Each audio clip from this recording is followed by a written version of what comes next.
Hello, everyone, and welcome to another fabulous Tuesday. Today we are starting a new process. We're getting ready for the... That's right. It's all about winning. Getting ready for the calling in Vegas, which is like September 10th-ish is when that's happening. So we're less than a month out. We have about 3 weeks to be fully prepared for the biggest, probably, event we've ever been to. And I've been reading up on how to win at blackjack. So that after I get knocked out on 0-4, I go double our money. That's good. That's really good because we can't win in one thing, win in another. That's right. I think that's a good hedge to it's have. his greatest strength. Going into Vegas. That's right. So what we're going to be doing that we thought would be helpful for us and for anyone that is also getting ready or maybe playing the Road to Nationals or just someone who's looking to learn more about the game.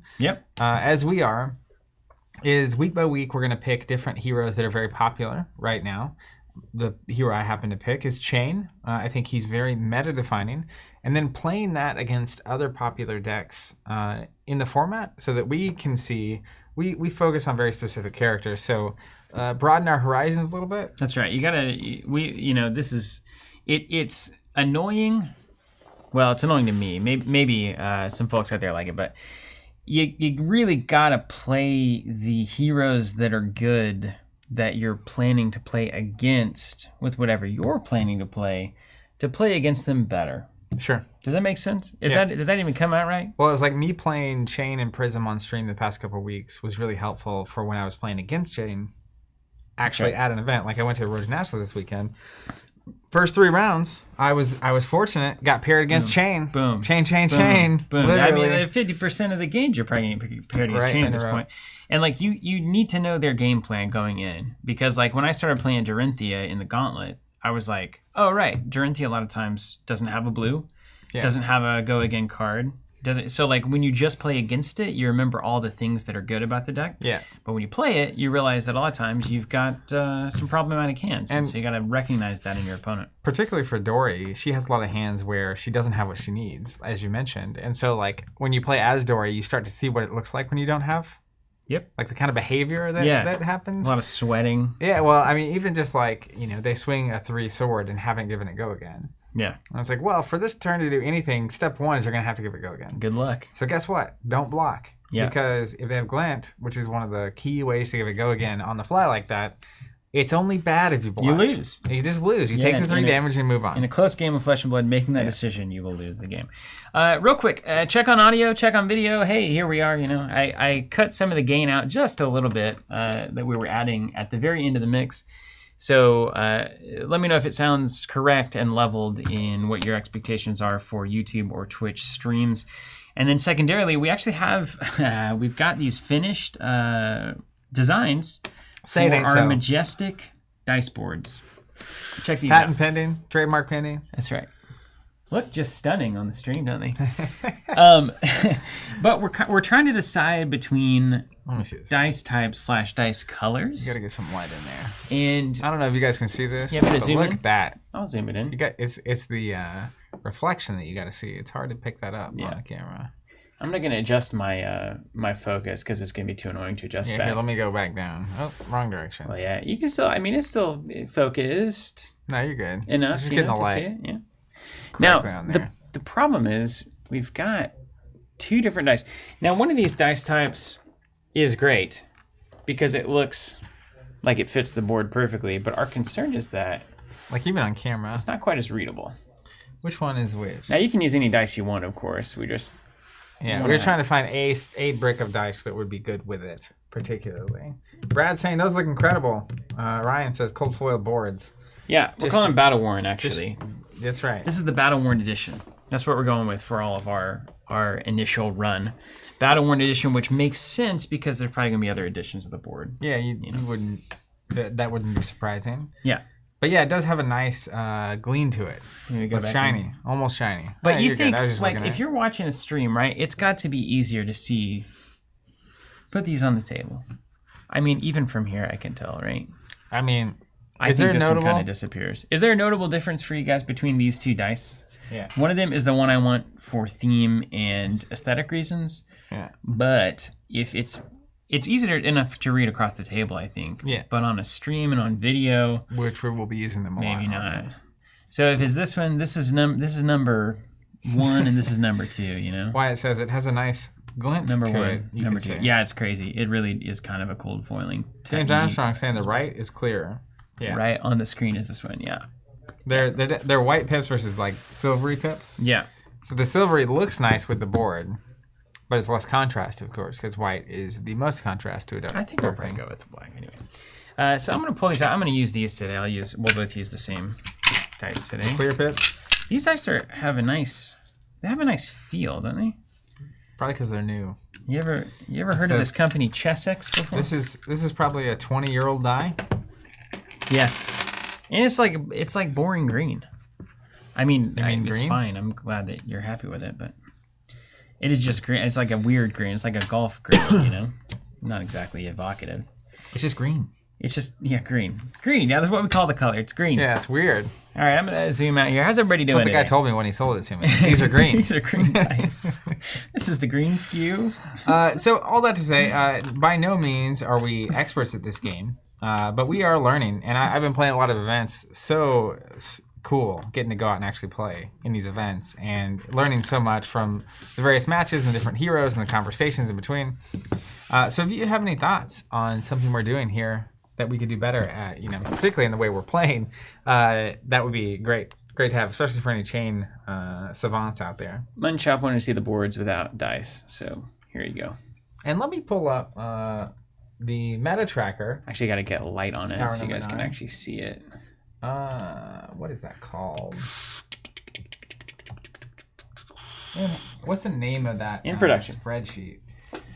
You know what that's called? Oh, I saved it on my thing. Don't you ever add a drive? You ever add a drive? No. You never do that? Explain there it is. My Got grandpa. it. I got it.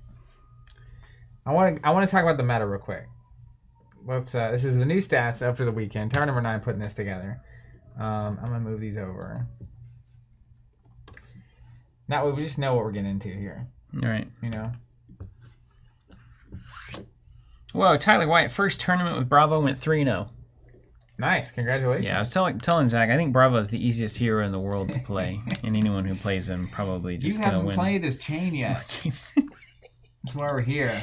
I only say that, that's not at you, Tyler. That's Zach played Bravo the past 2 events. So. Okay, all right, here we go. Ready for the meta breakdown? Yep. Top 8, leader in the pack, 27%, Chane. What's the conversion rate? Do we have conversion 40% winner. Wait. 40% if gets to top 8, 40% gets to the 27% of the decks in the top 8 are Chane. 40% of the people winning tournaments are winning with Chane. Well, okay. Well, that seems relevant. It's a really good conversion rate. That's great. Yeah. Number 2 is Katsu at 18.92% of top 8 and 17.8% of wins. Great. So that carries over. Yeah. Meanwhile, a couple that are very similar. Prism, 12% of the top 8s, 4% of the wins. Not a great conversion rate there. Bravo, 12% of the top 8s, 14% of the wins. So Bravo, if Bravo gets there, if Bravo probably beats Prism and can outlast Chane. Probably. I don't know about that. How's Katsu? How's that Katsu matchup for Bravo? It's good. Yeah. I feel very comfortable against Katsu. I mean, if you can go 50-50 on Chane and 60-40 on Katsu, you're in a good spot. Feeling pretty good. Yeah, that is about right. And actually, what knocked me out was Prism, which we'll talk about in a minute. But then other things, Bolton seems to be receding a little bit. Yeah. Seemed very popular early. I do think that makes sense. Like, it can go wrong for Bolton. Deck. Yeah, it can miss. I feel like, and also Bolton's the kind of hero where if you are inexperienced against Bolton, you're going to get pantsed. Yeah. But if you know what Bolton's doing, trying to do, setting up Luminas, those kinds of things, if you know the difference between Sabers and Raiden and Axes, then you can navigate it fairly well, and they're going to have some off hands like Azalea does. I also think people started probably recognizing with Bolton, if he gets the setup to do the thing, there's really not much you can do about it. Yeah. Double Lumina into the Sabers is 30 to 40 plus damage. So you need to be winning before that point. Right. And make him block. What did I think of that? Yeah, but I mean, like, early on, you might see an attack, and it's like, I have a non-attack I can block with and take no damage. Let's do that. No, if you can do 3 damage with that same card on your turn, take the damage. It's an aggro meta, isn't it? Yeah, it really is. Yeah. Dash is around 6% of top 8, 7% of wins. Kano, nowhere to be found. Dash is kind of floating, though. Dash is the ever-present could win. Yeah. It's just a right down the middle you're just gonna get dash. And if they get the induction chambers and they start shooting you, then hey, Reinar won one. That's good. That's good for business. Yeah, that's nice. Levia made 2 top 8s. Yeah, I saw that. You see the one list? You see the Levia list? You mean all the neutral cards? It had 6 Levia cards. Yeah. You love to see it. Shadow Brute cards. Like, well, that's This my Azalea deck. Visceray making some of an appearance, which is, good. I'm wanting to play Visceray. Let's see. Anything else notable? That's really about it. Where's Dorinthia? Azalea made a top 8? Yeah. I mean, here's the thing, though. What's the spread on... Dorinthia is 8% of top 8s and 7% wins. What's the spread on Road to Nationals? Are there some Road to Nationals that are 10 players? I think there are like 15 to 25 player Road to Nationals, in which case top 8 is a lot easier to pull off, no matter what you're playing. So not necessarily indicative of this or that. Yeah. But it does mean it's not unwinnable. That's true. Depending on your opponents and your matchups and those kinds of things. Those kinds of things. That is accurate. So if, we were talking about this over the weekend, but if I had to pick, and I have those top decks here, we have Bravo, we have Katsu, we have Dorinthia, we have Prism, and we have Chane. Those to me are the top 5. Past that, it's like there's some Bolton, there's some Dash. I think those are important. You need to know what Bolton's doing. Mm-hmm. Same with Dash. Like you may see Dash from time to time, but it's not like if you were going to have 6 rounds of Swiss or at Vegas 9 rounds of Swiss, 4 to 6 of those are going to be Chane Katsu, straight up. Mm-hmm. You might get 1 or 2 Dorinthia, 1 or 2 Bravo, 1 or 2 Prism, maybe see a Dash. You may see a wild hair of like a Reinar or a Visceray or whatever. But that's sort of where the meta's sitting right now. Now, here's the other thing that can happen. We've seen this happen many times, right? You got a group of like 20 players that have been just like laboratorying some crazy thing. Yep, there's lots of groups like that. And they've been trying to keep a lid on it. And then 20 players all of a sudden show up with one thing. Yep. The Kano deck that nobody saw coming or whatever. Yep. And so your tournament can get totally blown out by a giant contingency bringing one deck that they think is a surprise hit. That does happen. Yeah. In fact, making that happen is the dream of many teams of players. That's right. But still, they would understand the meta in this way. Yeah. And if you could find something, like right now, if you can find something that wins 60% plus against Chane and Katsu, that would be the deck. Yeah, but now here's the other thing, and this is the next level. This is where you're on your Matt Rogers New Zealand reality. If you're in a group, or if you have a brain trust of sorts, like the Covenant Discord, for instance, a bunch of geniuses over there. That's right. If you're not in there, you should be. We need more brains. If you can find the deck that beats these things 60% of the time, and then you can find the deck that beats these things 60% of the time, and also beats that thing 60% of the time, then you're winning the tournament. Yeah. That's the key, is like a lot of times you get to what wins here, and then you take it. And I think the next step, the real like elite category, is also knowing that thing before anybody else knows that thing, and knowing the tech against that thing going to the tournament. Yeah, even right now, what we've seen is so this version of Chane is the version that Brendan, who's on the Arsenal Pass channel, he won in Houston a couple weeks ago, went 9-0. This is his version of the deck. I was previously playing one that was at the ProQuest from New Zealand. Mm-hmm. That was the original Chane that I had built. Yeah. So this is an update. But what's happening in Chane decks, people were talking about this on chat before we even got started, is particularly Bravo, who I was playing, which makes sense now that I've played it a lot against Chane, was able to basically fatigue out the Chane decks pretty consistently. Mm-hmm. So all the gain health cards, Sigil of Solace, Blessing of Deliverance, block. He can also apply pressure in the right ways. He has like Spinal Crush that removes Go Again for a turn. Yep. So then Chane has to block, which is just as good as removing Go Again. Because if they run out of cards. Crippling Crush, same thing. Yeah. And so he can basically do bad hit effects for you on the first 5 or 6 turns and then just shell up and win a lot of games. So people have been evolving Chane. It's like meta. It's like awesome. Exactly. To actually see a live meta game. It's like incredible. To be able to get around the fatigue with things like Flock of the Featherwalkers, because that means you don't have to shackle as often as early. And I was actually playing as Brendan on Saturday. He's playing Chane. I was playing Bravo in my round 3. And he was slow walking his shackles. It's the first time I've seen a Chane player do that. Mm-hmm. And so it'd be like on turn 2, he got a shackle. And then he waited. Yeah, remember you were doing that, and everybody was yelling at you. Yeah, they're like, get a shackle no matter what. And I was like, that seems overly aggressive. So, anyways, there's now various versions of this. You won that match matchup too, right? At 1 health? That was crazy. Yeah. It's Bravo at 1 health, man. Yeah, I landed a it was a remarkable game, but what he was doing that blew my mind. I could tell when I was playing him he was on a different level. Right? I feel very sitting 3-0 after that game felt very fortunate. But he literally was counting the cards in his deck. Yeah. And he would be like 1, 2, 3, 4. That's a hand. 1, 2, 3, 4, 5, 6. 1, 2, 3, 4. 1, 2, 3, 4, 5, 6, 7. So he could basically tell when he's putting cards on the bottom of the deck, if he just gets one extra shackle every turn for the rest of the game, is this a card that's going to end up in my banish zone? Or is it going to actually end up in my hand? Because you can count the cards left in your deck at any time, of course. He was actually picking up his deck and counting. He's literally, you hear him 1, 2, 3, 4, 1, 2, 3, 4, 5, 6, 1, 2, 3, 4. Okay. So he's literally pitching, knowing that like this is a card, assuming nothing else happens, right? If I play like a Righteous Cleansing with Bravo, and I banish cards, that could mess that up. If he plays Art of War, right, draws 2 extra cards, that could mess that math up. But I think, it would be too much work for me to do throughout a tournament, but I know people that could mentally pitch in such a way that they know. Like, for me, when I'm playing Chane, it's like, throw the blood debt on the bottom. I'll eventually get to it, right? I don't need to do the exact math. And there may not be it might be a 2% difference really knowing that stuff throughout the game. Yeah, it's helpful, though. But 2% might be the difference between, these matches are tight. Making day 2 or not. Well, yeah, 1 health was the difference in that game, right? Yeah, absolutely. Yeah. It was a good game. You play Azalea so that you shuffle your deck with Knock the Death Whistle and you don't ever have to worry about all that. Yeah. Then it's that's my game. So you know what I mean? It's funny though, but really, actually, you look at tutor cards, that's a powerful effect in a game. But this is actually a game where there's a cost to that. Yeah. Which is that you aren't stacking your deck, you don't know. Like, even when I'm playing Bravo, right, it's like pitching certain cards early. If I don't play Showtime, I know I'm going to see those late game. Which is kind of like late game forever tutoring.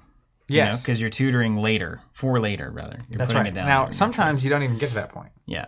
Like, this depends on the match, right? If the game's moving fast, then you may not even get there. Some heroes can't. But, like, normally when you're tutoring in a game, it's just random cards on the bottom of my deck. So it doesn't matter what I'm shuffling. Yeah. But the pitch mechanic actually makes that a soft cost of They're of those smart, effects. man. Yeah. They're smart. All right, let's talk about Chane. Let's zoom into this thing. And let's see. I want a full understanding of what the deck is trying to do to start. Those Ultra Pros have been a little wily recently. They have. I think they get know bumped around. There's an event I coming can have up. a better deck box going on. I want to see all the major hits. Let's look at this on stream. paper. Everybody needs to know what Chane's trying to do, or at least with this chain. So there's a few different chains running around. So here's what happened as far as I understand it, as a somewhat casual observer. I guess I'm fairly serious now. So Chane starts as shackle every turn, blow up the world, and it works. And it's very difficult for people to keep up, and it's like, there's so much damage happening. And then you get to shackle 5, and it's like there's just 30 damage turns or whatever it is, right? So then what happens is the defensive fatigue strategies go super big. And Bravo says, all right, I'm going to run all my sigils. I'm going to run Blessing and Deliverance. I'm going to block everything. I'm running those defense strategies. I'm going to control it out. Maybe Datch does the same thing. Probably not. I don't know if it's capable. But so then it's like, okay, we think we can block Chane and let Chane kill himself. We saw this with Ninja Turtle at one of those early pro quests. Block everything. Chane ends up losing at the very last second to being decked out. So then the Chane players say, okay, well, all of these decks are taking all of this defense, and we can't get through it with all of our shackles discarding cards off of our decks. So what we're going to do instead is we're going to switch to a more conservative strategy of a little bit less extreme on the shackle front, but still having the go-again potential to play all these cards out of our banish zone. That's where Matt Rogers shows up with the Flock of the Featherwalkers version of Chane, which is using Flock to create quicken tokens to emulate shackles, but not actually have to have the downside of having shackles that are discarding cards from the top of your deck. So it can go a few more turns, and that gets wins over the fatigue-style decks that are playing heavy defense, and it can actually punch through them before running out of cards in deck. So here we are, and that's essentially where we are. So now we've got some super aggro versions of Chane. We've got the Flock of the Featherwalkers, kind of more conservative version of Chane. There's also probably a Dimensional Crossroads or an Arcane Damage version of Chane. But they're all kind of they're all still doing more or less the same stuff. It's just the gas, the tempo that's going on. And I don't know that the sideboard changes that much for playing against Chane, but maybe your approach to the game will, because if you know that they're on flock, maybe it's not a block everything at all costs kind of game anymore. Yeah. Maybe now it's a more standard trade for trade kind of game. Yeah. So the strategy, I think, for Chane is pretty straightforward. He has the ability with the shackles to give something go again for free. So he's got a classic just like blue spread of cards, and they'll have good abilities. It's all fine. But obviously blues are there for spend it. You're gonna power your cards. Yeah. So you know, essentially and I think it's not even necessarily people changing their deck as much as their play style as well, because you can play the same deck. Just understanding that earlier his turns are a little weaker, late he's going to have really crazy turns. So if you go into turn, like if he has 6 or 7 shackles and you're on even health at about 20 health, you probably lost that game. You've definitely lost. So like I played Chane the first 3 rounds this weekend, and I fortunately was able to win all 3 of them. But going into like them having 6 shackles, in every case, I had at least 10 more health. Yeah. You just have to have more health. Gotta have the buffer. Now, did you fatigue out all 3 of those? Or did you damage out? Or did you like take 20 crippling crush in response and that was the end? That's the main point. I think in one of them I actually had the final swing, but in all of them I took a lot of damage in the final turn, then was able to swing back big, not only to land the damage, but to also hit the hit effect. Yeah. Which then cascaded into them killing themselves. Right. Because against Brendan, I think I hit a spinal crush at the right moment, but I had the health to give. Yeah. So he had the health, but then he flips literally 8 cards. 7 of them have blood debt. Right. So he does, and he had Husk already over there. So he did 8 to himself, Right. goes down to 1. Then my next turn happens, and again, now he has to block everything. So I send like a 7-8 damage attack at him. He's got to cover it up. And then he has one final turn to try to beat me, but he had to block with several cards. So then he just cascades down to death. Yeah. So yeah. You have the standard blues, and he has things that weren't in there as early are like Ghostly Visit. Yep.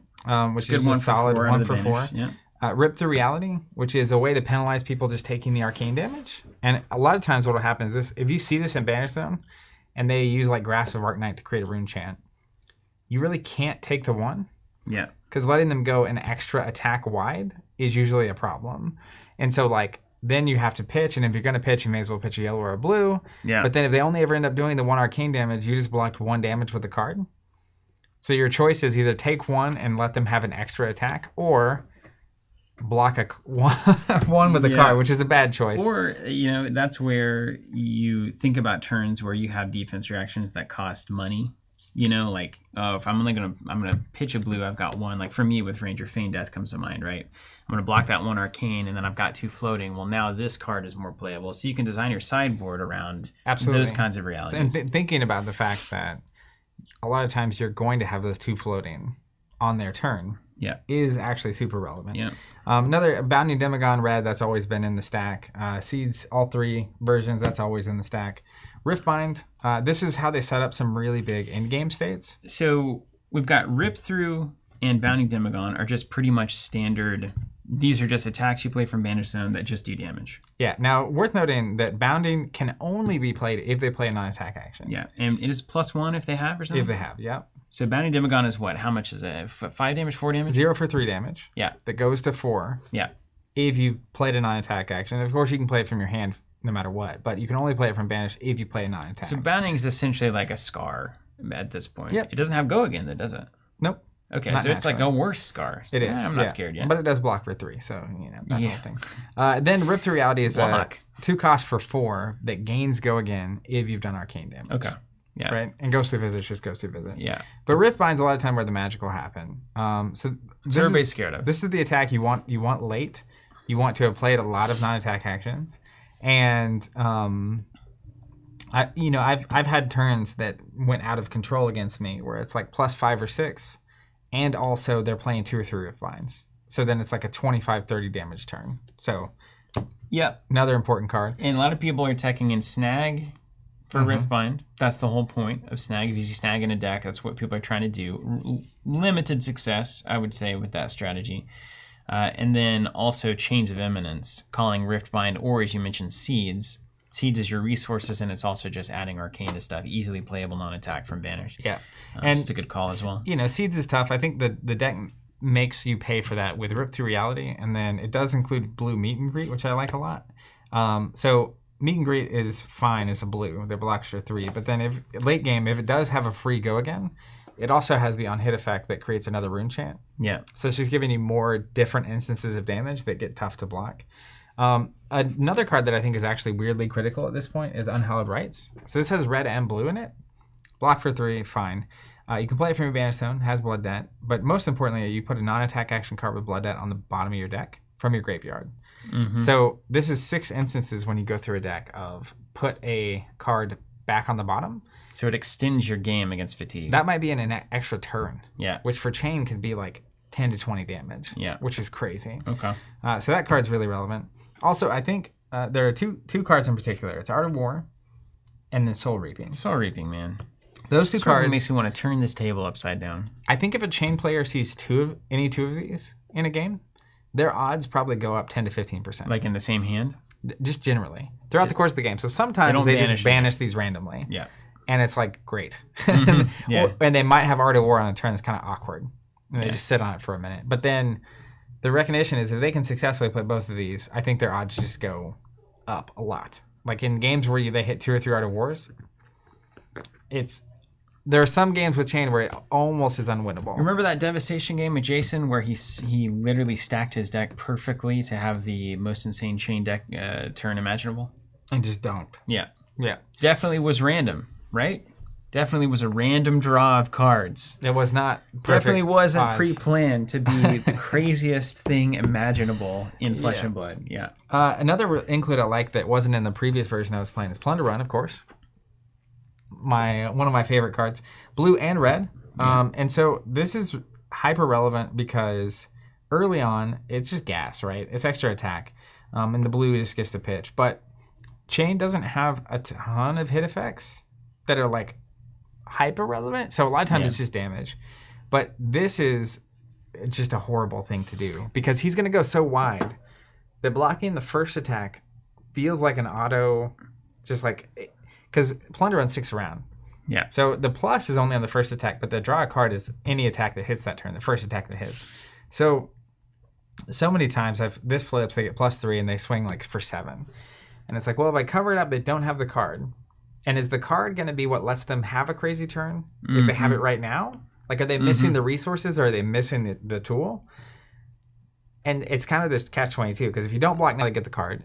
But if you do block now, whatever else they have coming, which they do, you're not going to have things to do against that, right? Yeah, they're getting that card. I mean, and sometimes the attack that's going to happen later may be way more relevant than the 7 that you're trying to block now. It's a real question. Common thinking would say, like, give them the card as late as possible so that they can't plan around their new option. If you're going to block. Yeah. But the problem is right here, which is the deck also, this one, now runs Command and Conquer. Of course. And Enlightened Strike. Yeah. It's just aggro early on. Either of these cards is great for Chane to see because like he can get a shackle, swing with the sword or whatever, and then swing with one of these, right? Or play a 0 cost attack and then play this.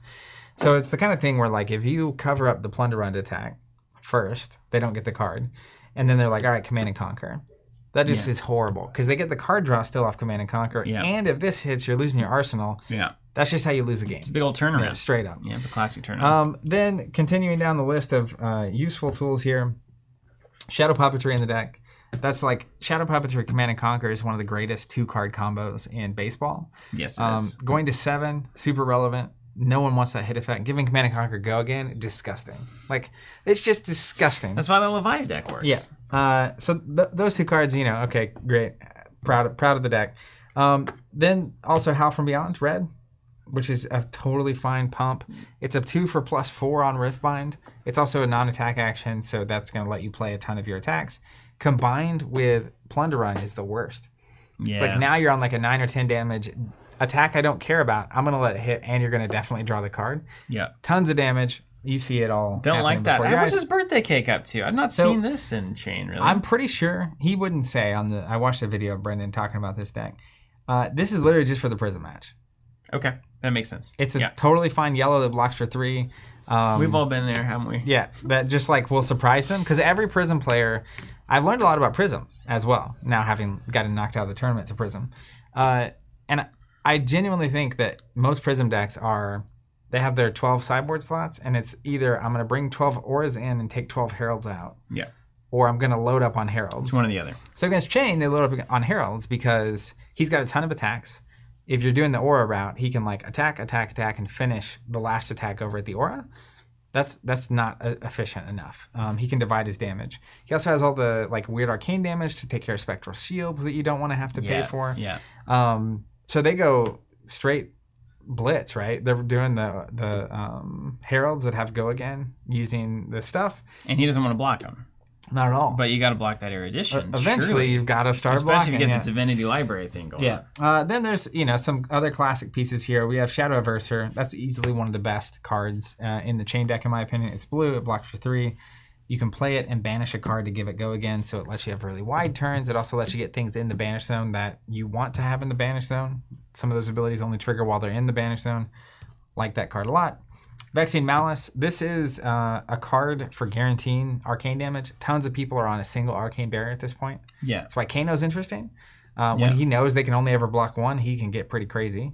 He's only got 30 health, so he's got to do it in 5 turns. I hope someone figures that out by Vegas. Good luck. There's some folks that have done it. Yeah. Another similar card is Invert Existence. And this goes in very particular matches where your opponent's actually playing attack and non-attack actions. But doing 2 arcane damage as an instant is a surprise a lot of people aren't ready to handle. And I've seen people, because it goes to the banish zone, you can play it whenever. This can surprise people very much. They forget, and then all of a sudden you use all your cards on your turn. It's like, it's an instant. 2 arcane damage, take 4 that you weren't prepared to take. Nice. Can be bad. I like that. Then Blue Mavrian Skies. This is great tech. It's a blue, great. It also lets you have really wide turns without having to shackle, because this gives go again to the next Runeblade attack. And if it hits, you create a rune chant. Some matches it's just a blue. Sometimes it's also, I don't have to shackle as often as early. Interestingly, 2 Tome of Torment.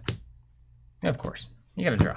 Non-attack action replaces itself. It allows you to play some of the cards that you have to play non-attack action to play. You get it. And then finally, we have Yellow Seeping Shadows. This is another, again, these are the cards you weren't seeing, but it gives a card +1 and go again. Mm-hmm. So this is just taking some gas off of the shackles. You can have some wider turns without having to have nearly as many shackles. And then I actually think Eclipse, super critical for this deck. It's super critical. Everybody's on Eclipse. So they got plans for killing that little demon guy and all of that. It is very relevant. Especially late game. I saw a lot of tournament coverage where, that late game Eclipse demon coming out was just what it took to get over the fatigue. Yeah, it sure is. Fascinating stuff. So that's the rundown of all the cards. He's pretty straightforward. And most of the time, he's just straight gas. So we'll see if I can apply the pressure. Here, who'd you choose first? I'm going to play Katsu. So Katsu's problematic in the meta. Well, for me, if you're playing Katsu, you're having a great time, I'm sure. But you don't know what Katsu's up to. Because Katsu can go really defensive. 9 flick-flack defensive, sink below, fate foreseen, the whole boat. Or Katsu can go literally hair on fire. Aggro. Which I guess literally is not exactly that, because the hair is not literally on fire. Just like all the heat. Watch my language. But you just don't know. And so when you go into the Katsu match, it's like, well, what am I going to tech against? Because if you bring in all your defense reactions and say, like, okay, well, I'm going to give myself some room against these aggro 4s that he's throwing, and he's on all defense reactions, then you've got dead cards. You don't have the offense to get around what Katsu's doing and the efficiency of Kodachi's. But if you don't bring in those reactions, you don't bring in your defensive tools, and they're playing aggro, then you're probably going to get steamrolled. So it's a real good question on, like, how do you, what do? You just ask around your friends, and see? I do think, and I have sideboard notes for you. Don't shuffle that yet. Okay. So this deck is actually... Where do the crack baubles go? That's Art of War, I think. Okay. Only so many of those in Castle Rock. Whose is this? This is Tim's Katsu deck. Tim, you went 6-0. He went 6-0 in the Swiss. Yeah. And then the same Brendan I've been talking about a lot summarily knocked him out of the top 8. Right. We were both one game out of qualifying for nationals. No salt here. Maybe a little. Just kidding. So he recommends against Chane taking out 3 red Flick Flag. Okay. Is he on 9? Nope, just 3. Okay. So his is an aggro version of the deck. I think most people are playing aggro at this point. Oh, he's super aggro. Yeah. It's an aggro meta. And he's just rolling. The week before, Drayton, also in Texas, played Katsu. He went 6-0. Mm-hmm. And he was on a more aggro version of the deck as well. All right, Flick Flack is out. -2 Art of War. Okay, that's easy. -3 Head Jab. Head Jab red. Yeah. Now I'm gonna have to do this a few times because it's been a while since I've Katsu'd. Helpful for all of us. Head Jab, okay? Okay. 1 Hurricane Strike. Right on. You know, he's also on Command and Conquer and Lightning Strike. Yeah, really? Weird. Yeah, weird. You get really some Hurricane Technique or Hurricane Strike. Did you say Technique? Hurricane Strike. Maybe it is Technique. I think it's probably Technique. I don't think there's a Hurricane Strike. Rock you like? Maybe there is. I mean, Hurricane Strike, Hurricane Technique. Hurricane Technique would lead to a Hurricane Strike, would it not? It's Technique. 1 Open the Center. Technique is out. 1 Open the Center. Mm-hmm.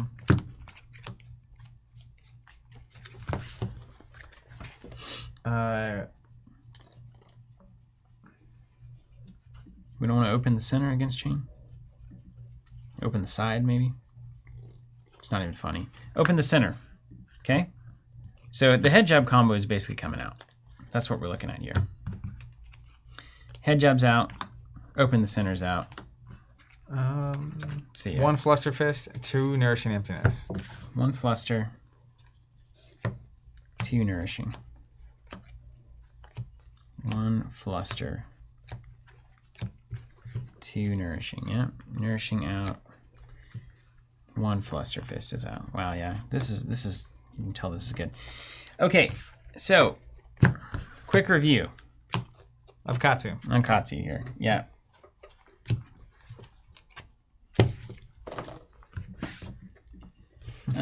Okay, so we've got what? Lord of the Wind, fight. We've got all of our blues here. What are we on? 15? I'm glad, because I'm on 15 blues, and I'm glad that's working for him. Yeah, well, that's actually why he lost. You didn't have enough money? So what ended up happening, at least according to him, I wasn't there, so He's a pretty good primary source on the matter. Well, people tell tales. This is why I lost, of course. Not because of some mistake I made. I made a mistake. That's what happened. But apparently, like, turn 2, he drew, I think, 4 blues. And then turn 3, he drew 3 blues. Too many blues. So 7 of his 15 blues were on the bottom of his deck. Yeah, a problem. Which does, happen. It's a problem. What I'm going to have trouble with just giving a good punching bag here is when to use Katsu's ability.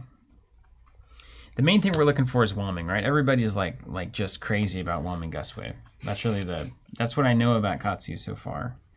Is you gotta have whelming Gust Wave. Yeah, so it's basically Surging Strike for 5, the red version. Yeah. No one wants to block that. No, nobody ever. So a pretty usual line is like you pitch a blue, swing with 1 Kodachi. Cool. Yeah.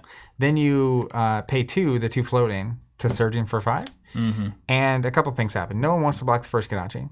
No one wants to block the Surging. Right. So even if you don't have whelming, as long as you have a 0-cost card in your hand, if whelming hits, you can discard the 0 to go get.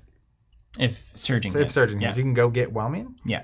In which case, now whelming is a 4-cost or 4 attack with go again, with a hit effect to draw, and also mask is online. Yeah, so you draw 2 if it hits. So they can't let that hit. They can't let that hit. So then they have a couple options. They either just block for 4, not smart. Yeah, Ancestral, Breaking Scales. Ancestral Power, Breaking Scales, Razor. Or they have to block for 7. Yeah. And even if you block for 7, did you get around that? If you have Razor and your equipment left, or if you have Ancestral plus Razor, it just gets unruly. Right. But even if they do cover it up, it has go again. So then a lot of times you'll just like play a 0 for 4. Yeah. And it's like, well, you covered up the 7, you're just going to take the 4. So now you probably just did 10 damage to them. Yeah. Which is, you get 4 of those. This is just Ranger, but effective. I got it. All right, here we go. Tony, now I'm not a fan of Snag. I tried snag, then I tried chains, then I went back to snag, and I have just declared that I'm going to do what I'm going to do and not hope that I draw one card at the exact right moment. There's just not enough turns where it's relevant. There's like one moment where you need that snag, and either you're willing to put it in arsenal and wait, or you're not. And I'm not. I'm just it's not for me as this is currently. Now there are some decks where it is a little more reasonable to me, like even Viscera having a 0-cost go again action that also basically creates a rune chant because you played it. Fine. Fine. I think that's fine. I guess. Yeah, Chains is fine here. I feel like Chains is okay in Azalea, actually. I was experimenting with that some. It's like a 0-cost that's just playable off of your Death Dealer draw is fine. Yeah. The problem with Chains for me against Chane, Chains of Eminence against Chane, is that a lot of times, unless it's on game point and you're forcing them to take the Blood Debt, it's literally just now next round they're going to have an even bigger turn. Yeah. And most, like, chains that I'm afraid of are usually leaving some cards and willing to take the Blood Debt. Anyway. To knowing that the next turn is going to be where the gas is. Because the ultimate reality that you're hinting at here is doing 12 one turn and 12 the next is not as good as doing 24 in one turn. Absolutely. Because 24 not only is more damage you're definitely getting through, but usually the bigger a single turn is, the more they have to block. Mm-hmm. And if they're having to block, that means they have a weaker turn, which means your follow-up turn is actually as big as well. That was my Towering Titan problem. Yeah. Which is like, it's great and all, but like a whole turn to play a card that doesn't work till next round means I had to take the turn before and I have to take the turn after because I also need to be able to swing with Dominate after that's gone. 2 turns off in Flesh and Blood? Are you crazy? Yeah. You know when it is good though? Turn 1. Yes, really good turn 1. Oh my gosh. You get a Towering Titan down turn 1. How about free 8 damage? Dominate Crippling Crush you did on turn 1 the other day. I do. Against me. Yeah, that's the Bravo Dream. And I was like, I thought I was testing. Just getting pounded. It's interesting because the hit effect is not really relevant. That's true. But 8 free damage is... It's pretty good, yeah. Yeah. Start off with Wizard Health.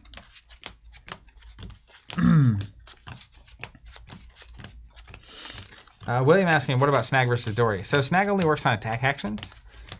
So it doesn't really matter on the sword. Yeah, it's never, every time you look at Snag and you say this would be good for X, it never is. Chris asking, how much Almost do you never. think that the... Oh, hey, hold on. I got a comment from Chris way up here that I thought was... Is asking if awesome. the legendary equipments are all must-haves. Could a good player win without them? So I think it depends on the hero. Some heroes are more reliant on some of those cards. Like technically Chane, interestingly enough, Husk is probably... You could play without any of these, technically. Yeah. Any of the L's. Snapdragons are fine at common or whatever they are. Snaps are so good. Chris saying earlier, hey TC, after almost 2 years of listening to you extolling the virtues of Sealed and Draft, I went to my first event on Saturday and won the Cold Foil Hatchets with a Draft Dorinthia deck. Wow, congrats, Thanks so man. much for putting this game out there for everybody to see. Need is an interesting question. So, like, what's fascinating to me is Faendal's Spring Tunic is easily one of the most notable and commonly used legendaries in a lot of decks. But, like, most of these games are 6 to 9 turns. Yeah. So, like, Heart and Cross Trap, which is 2 resources on a single turn at a single moment when you want it, probably produces as many resources as a Tunic most of the time. Mm-hmm. You don't get the eventual 1 block. If a game goes long, you don't get the extra. But like 2 on a single turn on like turn 4 might be worth way more than 1 twice or 3 times throughout a game. You want to cut that? You're good. I was over there just meticulously setting it up. Got that's not the equipment that we fully need. You need breaking scales. You need tunic. You got your tunic around? Yeah. It might be around somewhere. I get it. It's somewhere. You need a tunic. Heart and Cross Strap. Is that right?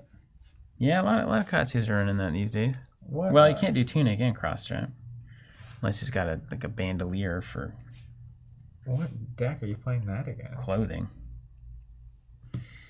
Let's see what else is it. Knows?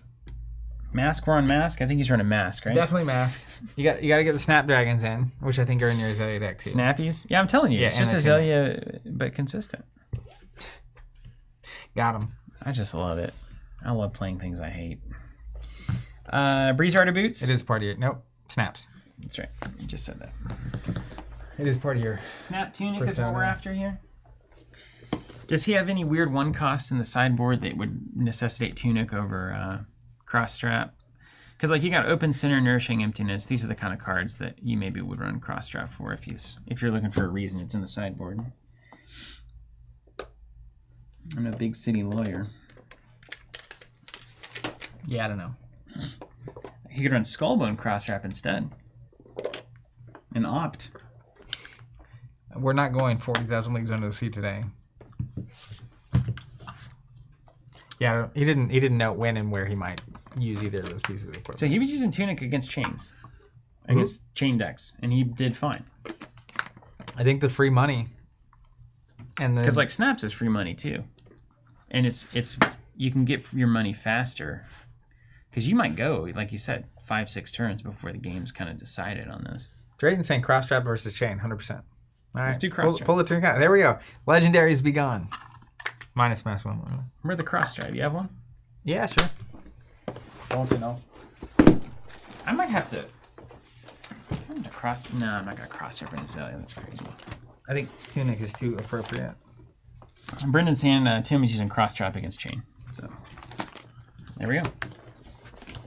Ew, unsleeved cards.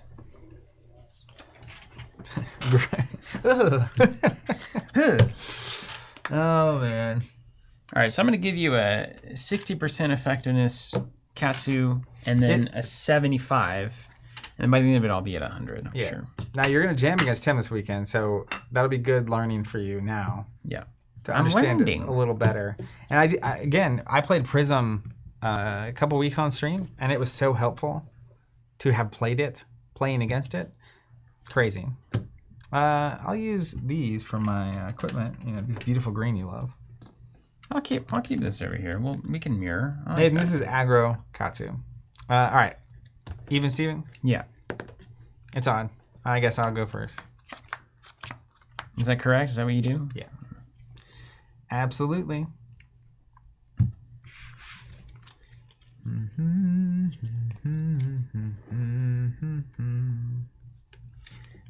I'm going to bet that there's weird... Now, the theory behind this is I'm going to be faster than you. That's your goal. That's the goal. Yeah. Yeah. It's just like those slap competitions. Yeah. That's right. Nothing says speed like slapping another person. That's right. All right. You ready for me? Sure. To rumble? I'm going to pay... It's interesting. I could say if you drew a lot of blues, it would really not be fun. Yep. Correct.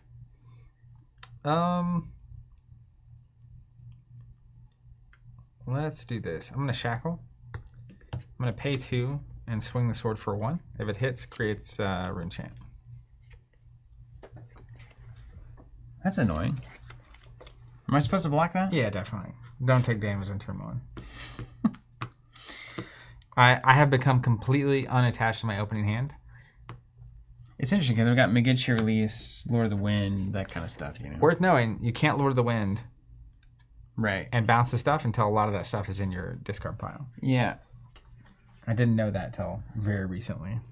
So I can block with Whelming Megiddo, and that's fine. Now, blocking with like Mugenshi is really nice because that's a card you will get back eventually with Lord of the Wind. Yeah. But Lord of the Wind goes together, Lord of Winds. So like having all of those around is you don't want to block with them. Yeah. All right, blocked for 1. Got it. Yeah. Let's go ahead and pitch 2 resources. You got your Tokis? Yeah. 2 I mean, I have no floating yet. To use my Grasp of the Arknight and create a rune chant. And then I will pass to the end of turn. Put a card in arsenal. Weak. Mom spaghetti. Draw, because of course.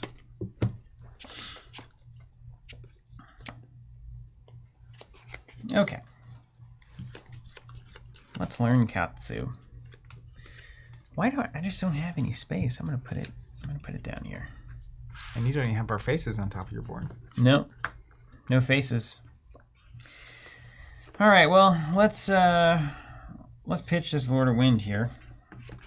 Mm-hmm. and swing with a Kadachi there for 1. Take 1. I'm doing it. It's weird. They make you use pen and paper to track your health at the event. And I was immediately like reaching over for my non-existent pen. All right, so then, oh, okay. I see you. You know what? I've got a different idea. All right, Kadachi again there. Let's do the combo you're talking about. Let's do Surging Strike here. Yep. That look normal? Does. It's a problem. No block. Okay. You know what? I'm gonna play the cards I'm dealt, man. I'm gonna Ancestral that. Okay. Good. It resolves, yeah. I'll pass. Take 6. Assuming you don't have anything else you want to do.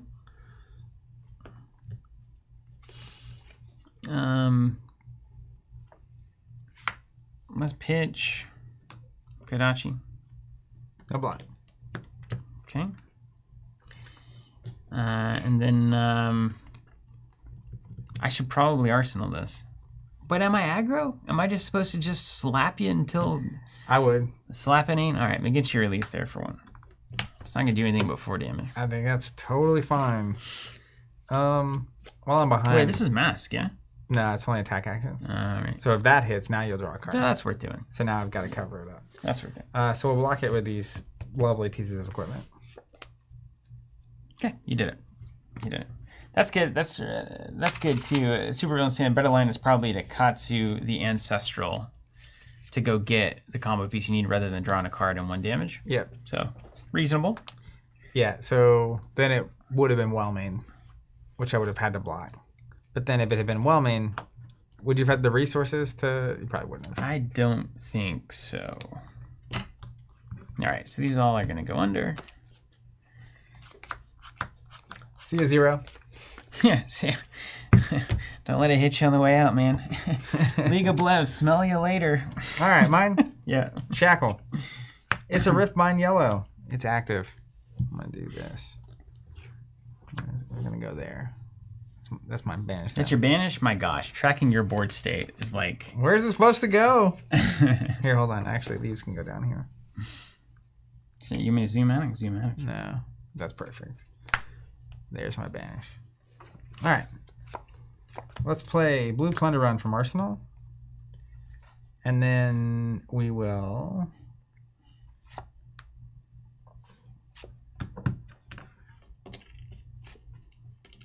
think about our lives. Man.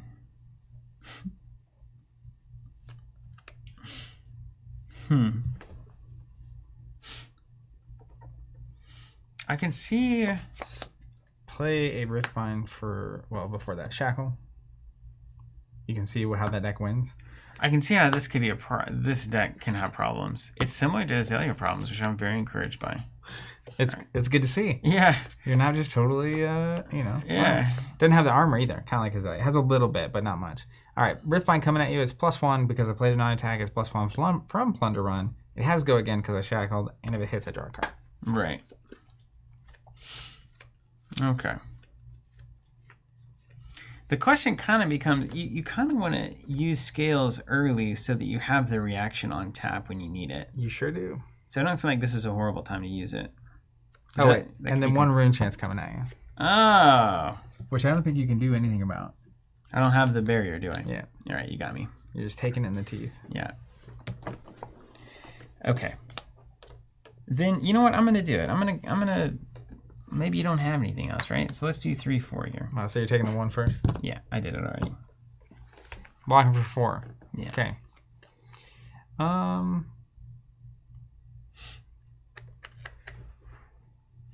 You know, in the game, you look down and you're like, I got to use that Breaking Scales right now. And then you're like, I should have blocked with it. Mm-hmm.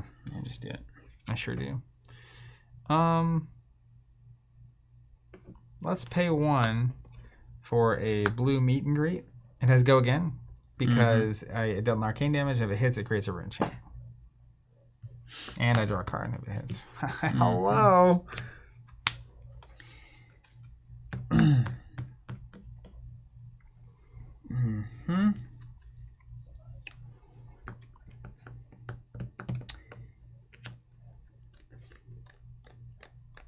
To 2?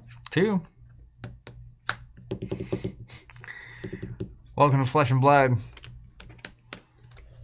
To block or not to block, that is the question.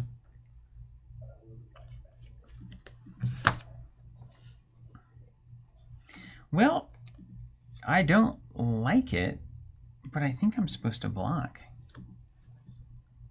Given this hand is mashed potatoes. This is the blue hand. So the blue hand is a different kind of experience here. Yep. I bet this is what Tim was running into. Yeah. Now, one of the tools you have is like, if you can pitch them, then you can use Katsu's ability to shuffle them more evenly. And you can also discard a 0 to go get something you care about. Yeah. And is there a standard Katsu? I just looking to have an okay attack here. Is like leg tap is like their standard go get.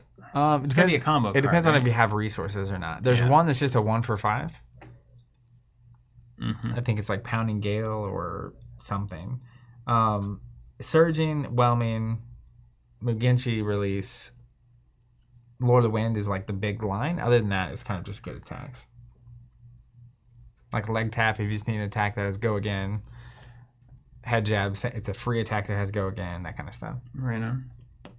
All right, we won't block that. I'll take 2. Okay. I'll trigger, create a rune chant. Trigger here to draw a card.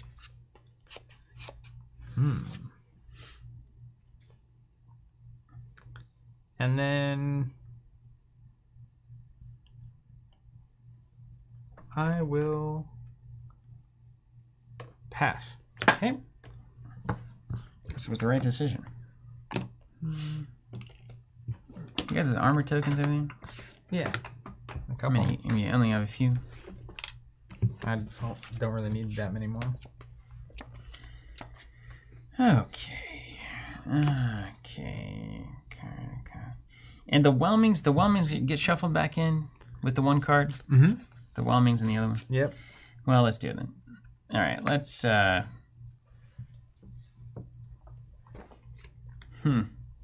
See, this hand is awful. All right, let's look at this. Okay. So, my deepest mind is to say, pitch one of these, Kadachi a few times, pump it with a Razor Reflex, get it to 5. The end. I mean, I would almost pitch here, Kadachi for 4, arsenal that. This is worth arsenaling? If you draw a Surging Strike, it's a totally fine. 2 must damage block, go again, 2 go must again. drop, Yeah. must block. You guys agree with that on the stream? Nathan, the problem is like it's just these cards, the offensive power of these 4 cards in your hand, not ideal. Now if you don't block, depending on your turn, what you pitch, play Find Center as well doesn't have go again. Now another fine thing to do is Kadachi, 1 floating, play Whelming. Then essentially if I'm thinking then you can Razor the Whelming and have go pitch again. this to go get something. Yeah. Which seems right. Yeah, that's right. That's probably a lot better. That's good. That's good to look at. So I am gonna arsenal that, I think. So let's pitch that and let's Kadachi for 1 there. That's true. If you Kadachi twice and then just play Whelming, you can arsenal the Red Razor, which is great. And then if I don't block, you get the mass trigger. Right on. Yeah, That's so I'll good. take the first one. All right. We'll do it again. Oh, man. I'll block with my helmet for 1. You got it. And then I mean, you may as well still Yeah, you just play it. play the Whelming. Yeah. No block. There you go. Take 2.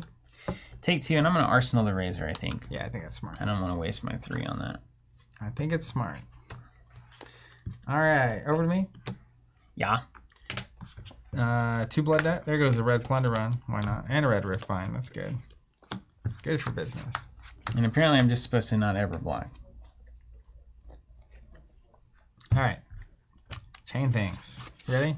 Yeah. Let's go. Red seeds from hand.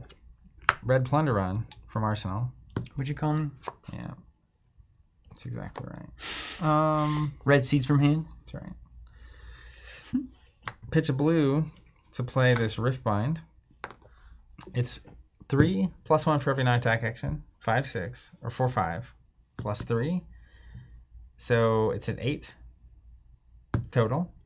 1 rune chant and 1 seeds of agony. So 2 arcane damage coming at you. All right, I'm taking it. All right. 8 damage attack if it hits. I draw a card. I'm taking it. Also, I shackled to give that go again. Don't worry about it. Not in a tournament. Yeah, I know. I'll draw, and then let's see. We'll see what the no block strategy looks Let's like. pay 2. Pretty familiar with it. For red rip to reality, it has to go again because I dealt arcane damage. Take 4. Yeah. And then let's pay 2 for Command and Conquer. 2 for Command and Conquer. The most dreaded words in all of Arsenal pass. Ah, yes, the old 8 draw a card on turn 3. I mean, yeah, sure. You got it. All right. You did it. You did it. I feel proud. You got me. We'll try the no block, and then we'll see where that goes. Because this doesn't feel good. I think this is long gone. If you want to know my real opinion. Is it long gone silvers? It's long gone silvers.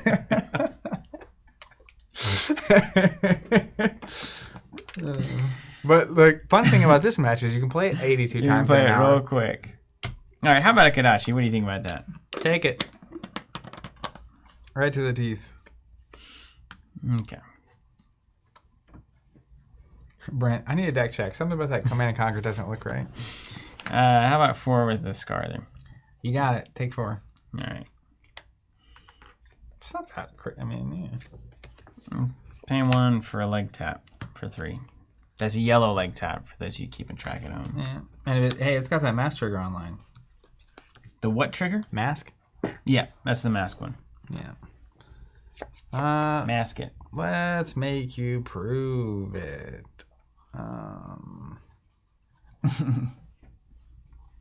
Block for 3. All right. Empowerment. Yeah. Take 1. Yep. Mask triggers. You got it. All right, we got to go again. All right, so this is interesting now. We've got choices to be made. I think. Hey, Katsu people, I'm gonna. The Katsu clan. Kadashi again there. Take 1. All right, so I'm gonna Enlighten Strike here. What I don't know is 5 draw a card arsenal or 7. I don't know what you Katsu folks are up to, but that's what I'm doing. So finish that off with Enlighten Strike. If I was Azalea, I would want to get the card and arsenal it. But I'm not Azalea, I'm Katsu. Yeah, Take 7. Chase was also saying that on this hit, you could Katsu to go get Rising Nethros, whatever. With what card in hand? Whatever you just put on the bottom of your deck. Or with the East, right? This was my last card. Oh, that's what let you Pitch, draw. Kadachi, Yeah. Scar, Leg Tap, Ancestral. These are my 4 cards. Got you. But, yeah. I mean, after Scar, I could pitch Ancestral? No. You would have had to trigger it on Scar. It's the first attack action that hits. Oh, it was the first hit. Yeah. You can't do it So later. I would have to pitch Ancestral Yeah, to get not good. something, which, again, I'm sure there are good options there. You're good. So 5 card gives you more potential damage next turn. 7. Everyone's saying 7. 7. All right, take 7, yeah. That might be Husk time. It's Huskin time. Yeah, sure. We'll Husk. All right. Take 1. Take 1 instead. Permanently banished. All right. Let's get 3 shackles. There goes an Eclipse. Blue on Hallowed Rites. And a blue Seeds of Agony. Oops. Yeah, I drew off of both of those, right? Yeah.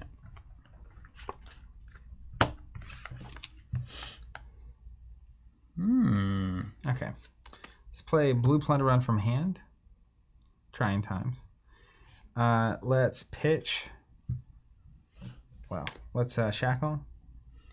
Is it? And do you have to trigger Katsu on the first attack that hits? The first one. Okay. So That's your opportunity. So you would have to trigger it off of Scar. So have to discard Ancestral to go get something. Yeah. And then pay 1 for Rising, maybe? And then maybe the follow-up to Rising? Yeah. Or just get the 0. I think your turn was totally fine. Yeah. All right. I shackled. We're going to pitch a blue Seeds to play a blue Unhallowed Rites. 2 floating. It's 2 damage. If it hits, I draw a card and it has go again. I'm also going to trigger Unhallowed Rites to put a red Seeds of Agony at the bottom of my deck. Okay. Follow all that? I'm still not supposed to block, right? Isn't that what the people think? I'm no Katsu. I'm not going to block. We'll see how bad. I want to see the full Chane experience. What is that, 3? 2, 3. That was from hand, 2. Oh. But I draw a card. Okay. Okay. And then let's just pay 2, swing the sword for 4. No go again. 4, that's a convenient number that I feel like I should be able to block, but cannot. Take 4. Give me a rune chant. Give me that rune chant. Get my monocle. I'm going to do this. Buy myself some space. I want to feel rich. Put this in Arsenal.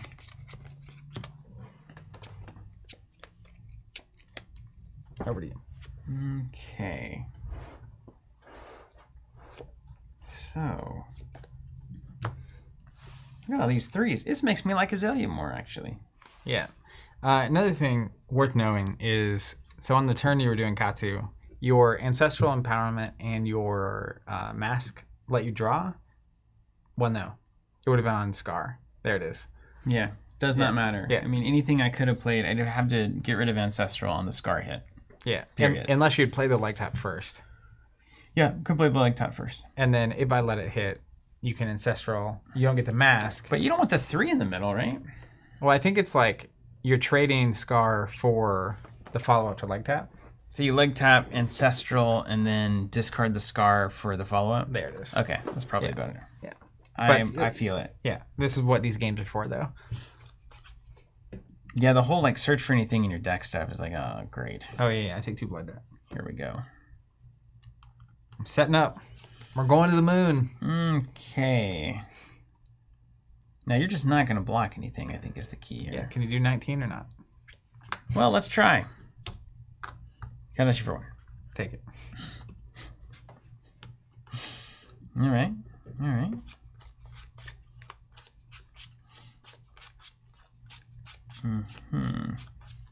That's right, Gruder.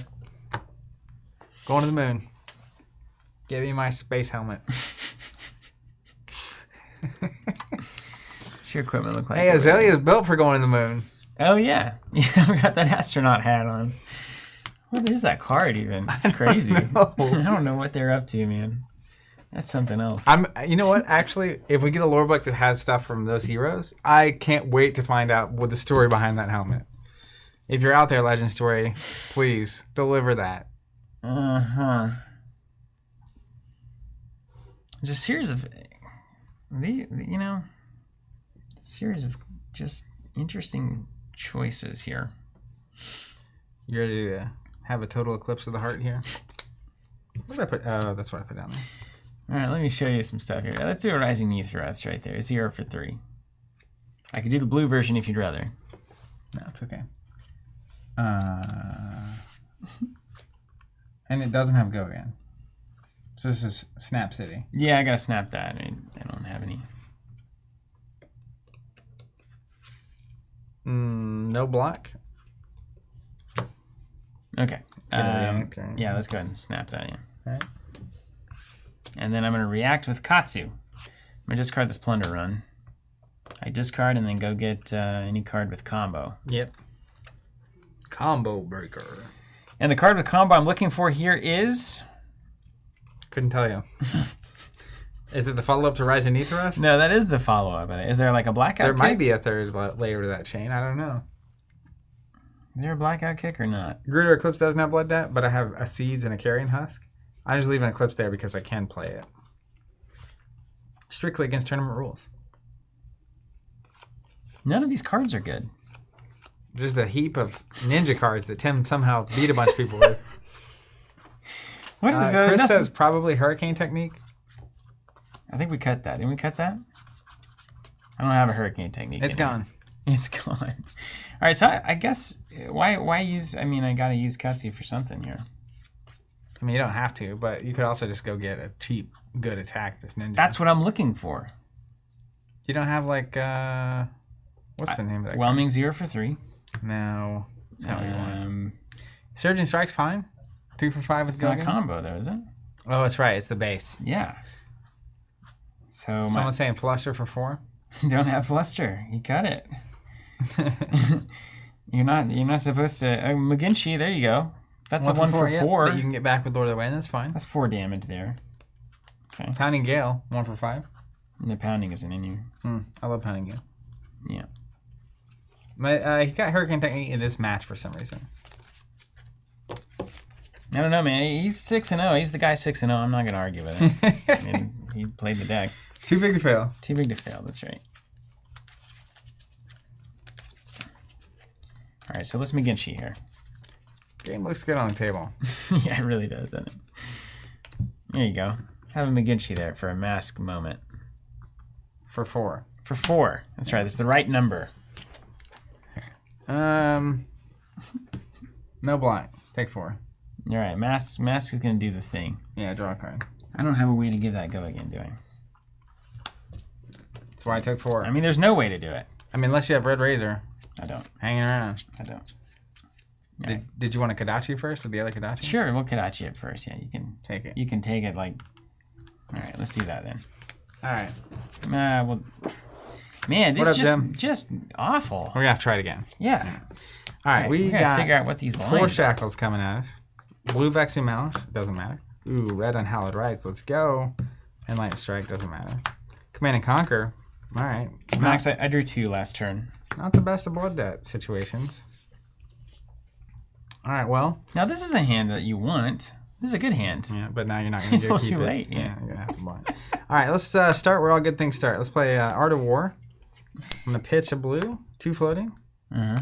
We're going to banish Ghostly Visit. Right. Then I get a draw 2. And I'll like give, you can banish it and then you can play it. That seems pretty, strong. Yeah, I mean. That seems like a kind of strong. I'm going to draw 2 and give. What's up, Jim? And give Go again. All right. I just hope I see another Art of War. Didn't. And you draw 2 and go again. So you're not doing the +1. A lot of clever people do the +1. I think it's wrong. You play a lot of attacks and then they all have +1. But I get a whole extra attack now. But Ghostly at 5, Unhallowed at 5. We already done 2. How much are you gonna do with your extra attack? Just hold on to your seats. I got a plan, don't you see? Okay, let's go here. Boom, boom. Drayton is helpful, saying the Hurricane cut because Aggro Katsu is trying to get consistent go again in this matchup. So cutting the end of combo is usually better since they are less consistent. Okay. There's a right way to do this and a wrong way. I'm probably going to do it wrong, but we're going to learn. All right, I'm going to play yellow seeds, red seeds, blue seeds, 3 seeds, 4 seeds, 5 seeds. Then let's go. I seeds, you seeds. We all seeds. We all seeds for... Proceeds. Okie dokie. It's like objectively not even funny. I don't know why either of us are laughing. All right. Let's go red Unhallowed Rites. It has Go again from Art of War. 2 of my seeds are going to pop. Along with 2 seeds. A Rune Chant. So you have 3 coming at you. I'm going to trigger this to put this red seeds because it clears when I play that card on the bottom of my deck. So you've got 3 arcane damage coming at you, followed by a red Unhallowed Rites for 4 with Go again, and this has not been triggered yet. What's the number that what's happening? 3 arcane and 4 of the normals? 4 regular attack. I think I'm going to have to start blocking. We all know it's not going to matter. Why not block some arcane damage? Right? You got anything in that pile there that matters for arcane damage? Nope. Anything in your hand? Nope. If I'm being strictly honest. All right, let's take 3. Okay. 4. Just to speed this up. Yeah, 4. Let's block it. Welcome to your doom. Don't forget you have that mask armor. I'm not gonna block it at all. Okay. Let's go to the next one here in just a second. All right. Let's go ahead and shackle. I'm gonna play a bounding demagon for free. So this will trigger this other seeds. 1 arcane damage and then 3 damage attack. All right, 3 damage will block it here then. Okay. Then I'll pay 1 and ghostly visit for 4. All right. Well, I just happen to have 2 2s here. Then as an instant, I'll play Eclipse. And swing for 6 there. No, I can't. I don't have go again. All right. But I just get the. You get the little demon man. Yeah, I have him on the ground. Demon guy. It won't matter. You don't even waste your time. I just need to have it. I'm gonna pitch. Are you done? Wait, yeah, go ahead. Yeah, sure. Why not? Pitch Kadachi for 1 arsenal. I take 1 blood die. Take the Kadachi. Kadachi again there. Take it. All right, and then Lord of the Wind for 2. Draw my hand. Hold on. You did it. Take it. I'm gonna draw a mask. Put that in. All right. Don't forget I have Shadowverse or whatever it is. It's here. Oh, I know where it's at. It's like 1 to 8, you know. Close game. Close game. It's not crazy. You can see why they just start going for it. Apparently, you're not supposed to Ursa in an aggro matchup. Brendan's mad at you. Why not? You don't get the demon in an aggro matchup. It writes itself. Oh, that's true. I could have snapped the ghostly to swing with the demon for 6. Yeah, so that's what you did. Let's redo that. Reshuffle. I can't even find the demon. I can give you a Blasma Fet. I've got it in my. It's on the back bag. of that thing. Oh, is it? Yeah. All right. So next up, let's think about the next actual the thing here. Brendan's saying that you're supposed to. It's just insane that I made it happen. Yeah. Especially on like a 4 or 5 shackle. It's not supposed to happen. Well,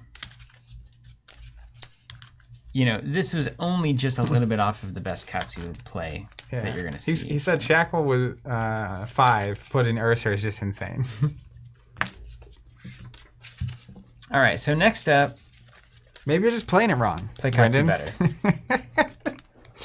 Just kidding. Let's try it again. Back to the husk.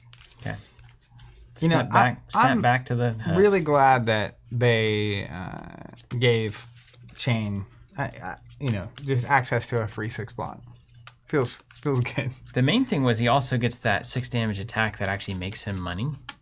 Oh yeah. I mean, that was probably what was necessary. Yeah. You've seen Azalea's card pull. You've got to say we got to step up the game here with Chane. I have nothing but the utmost respect for the designers of this game and faith in them. So I'm very excited about this next set. Mm-hmm. We'll see. I mean, they've done it. I mean, if you look at the meta, it's astoundingly wide. Yeah. It's crazy. There is a top deck seemingly, but like... Usually there's like 1 or 2 decks. Yeah. In our experience, that's it. There were 5 different heroes in the top 8 on Saturday I was at. And even the people that were playing the same deck had variations in what they were doing. You can have some absolute awful hands with this deck. Jericho, we are working on those counters. Saying those life counters are awesome. Yeah, these are the done ones. We're finished with them. We're just building them and so we can sell them. It is supposed to be James White. We do know that. All right. Plus, I went first there, so let's let you go first and see how this goes. This is not the hand that needs to go first. Look at this hand. All right, if you won the roll, do you want me to go first? Well, I wouldn't have seen my hand yet.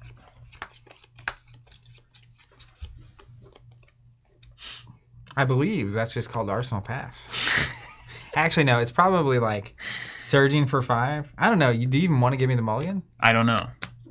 But you need resources. To I make need this these hand cards anything. to go somewhere else, and I don't need 2 Command and Conquerors. I certainly don't need them on the first turn. Mm-hmm.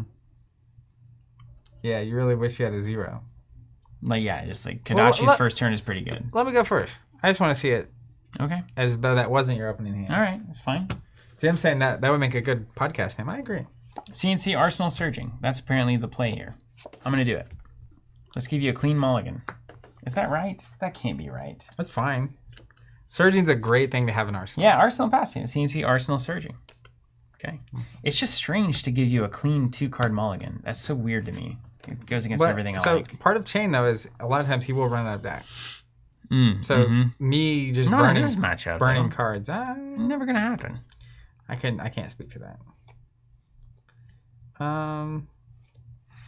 It is pretty annoying, honestly. All right, let's block for 5. Take 1. Okay, well, there you go. 1 damage and an Arsenal card. We've already improved our record. Chane's got a bunch of 2s. So it depends on how much I care. 1 damage is okay. Okay. I kind of don't even want to waste that card here.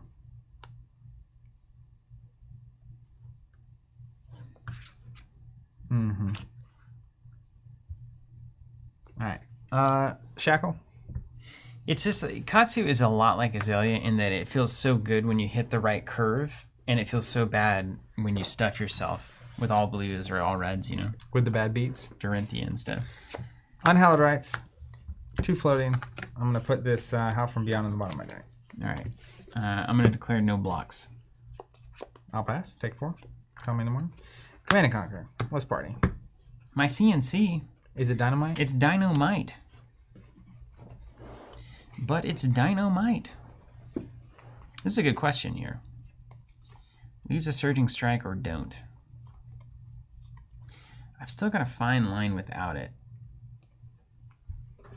So, yeah, okay. Okay. Let me calculate. Calculating.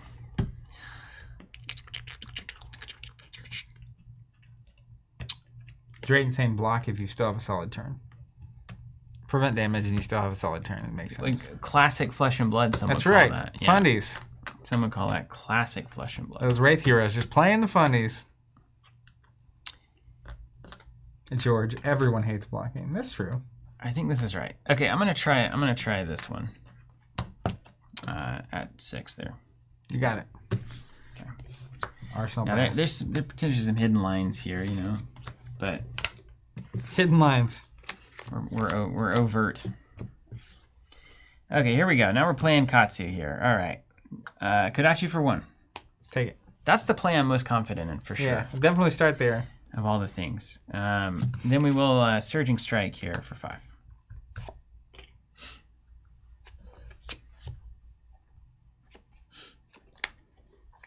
Mm-hmm.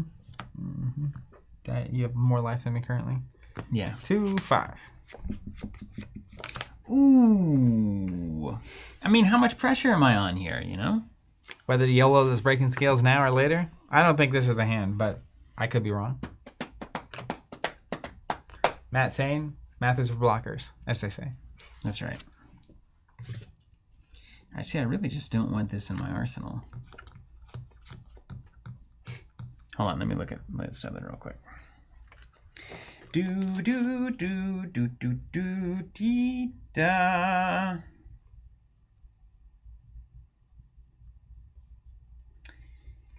Yeah, I mean, you know, if you do breaking, you probably go get whelming. If that's a 0 cost in your hand. Well, I can't breaking the surging. It's not a combo. It's combo only. Yeah. Get out of town. This is why we play. Yeah, you're gonna cover that up. Covered it right up. And then I think I'm gonna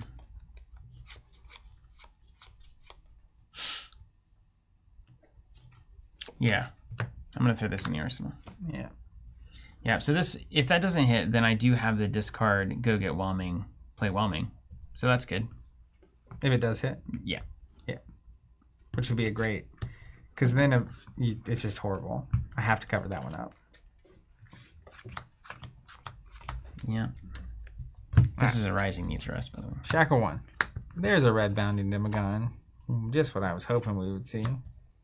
I guess, hold on. So Surging still has go again. Yeah. So we hit you with a rising knee thrust for 3 at the end of that. Oh, just from the arsenal? Yeah, take 3. Or not from, just from hand. Yeah. Rather than, I think that's right. You're just sneaking the damage. I'm supposed to play damage. I'm supposed to do damage. I'm a damage man. There comes the bounding. All right. Let's go red seeds, shackle, bounding for 4 with 1 arcane damage coming at you. I take the arcane because I have no choice. Yeah. Bounding for 4. Okay. These things happen. Okay. And then, okay, I understand you. I'm going to take 4. Okay. Then I'll pay 1 for Unhallowed Rites, putting this red seeds on the bottom of my deck. So just a 4 damage attack coming at you. I'll take 4 again until I know better. Okay. Then I'll draw my hand. Okay, so this is a different looking thing. I'm not sure. All right, Crane Dance. Hey, Kadachi for 1, man. Take it. Who's laughing now? Okay.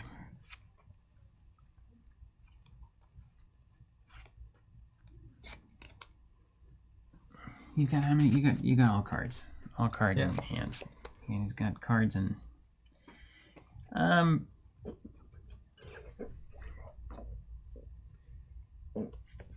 Blank tap. Yellow. No block. Okay.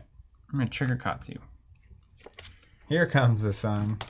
Discard a 0.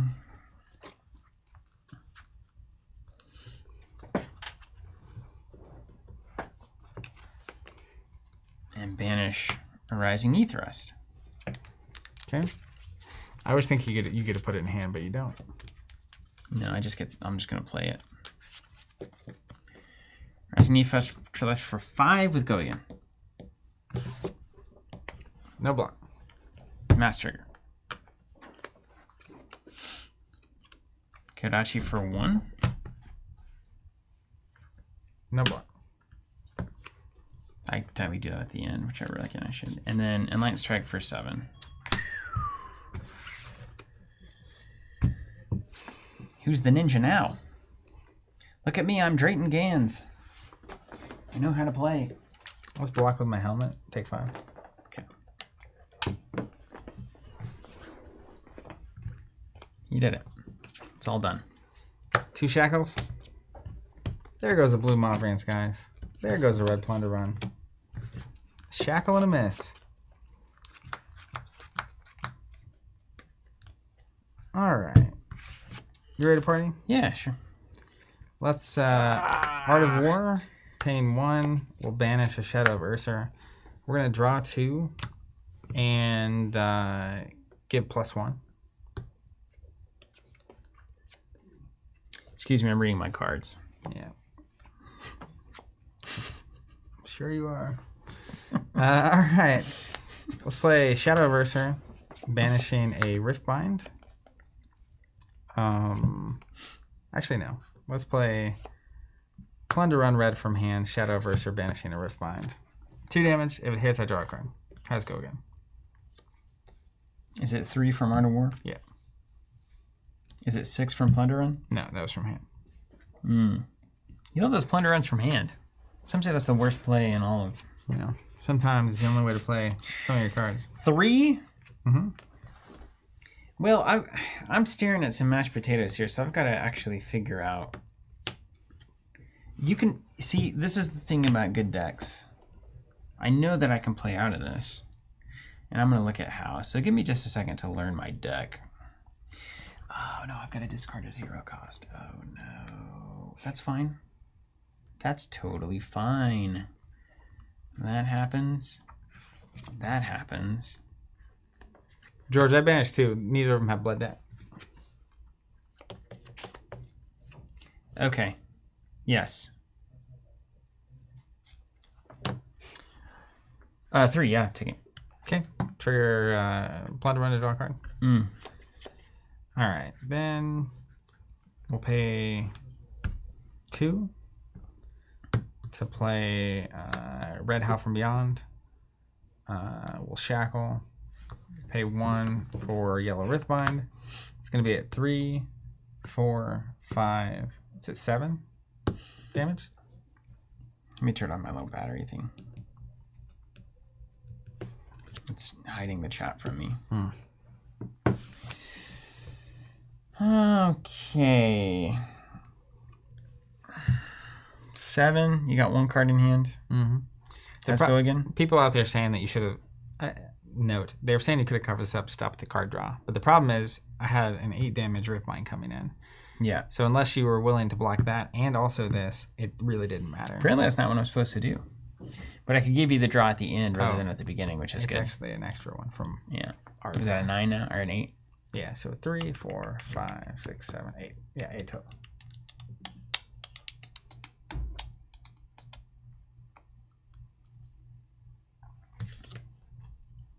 Mm-hmm.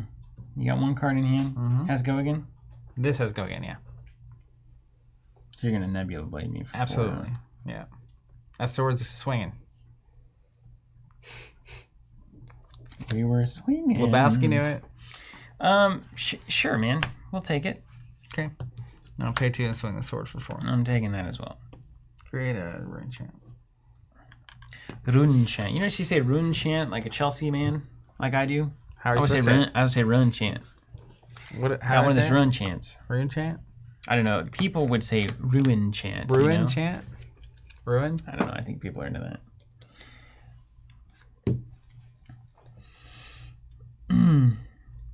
Okay.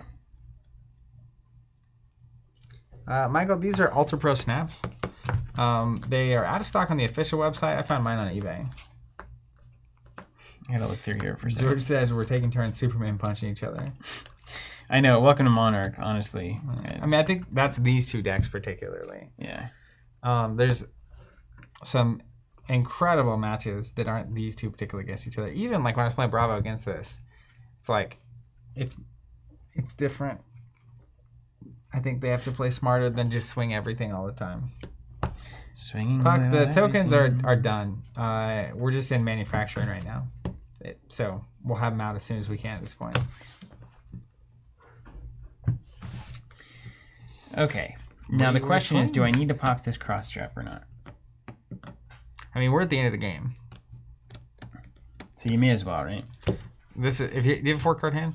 Yes. Yeah, this is your snaps cross. Well, it's all red. So be careful.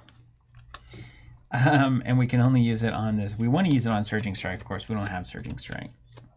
So we're going to do a leg tap for free. Mm-hmm. Free 30, as they say. I know what you're trying to do.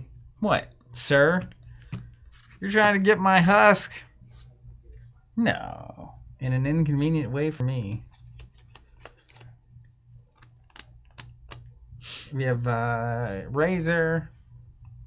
Then you get rid of the husk for free. Block the husk. Very good.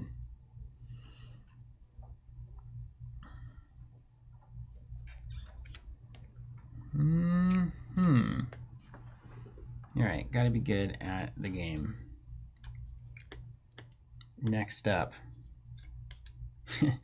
Next step, be good. All right, so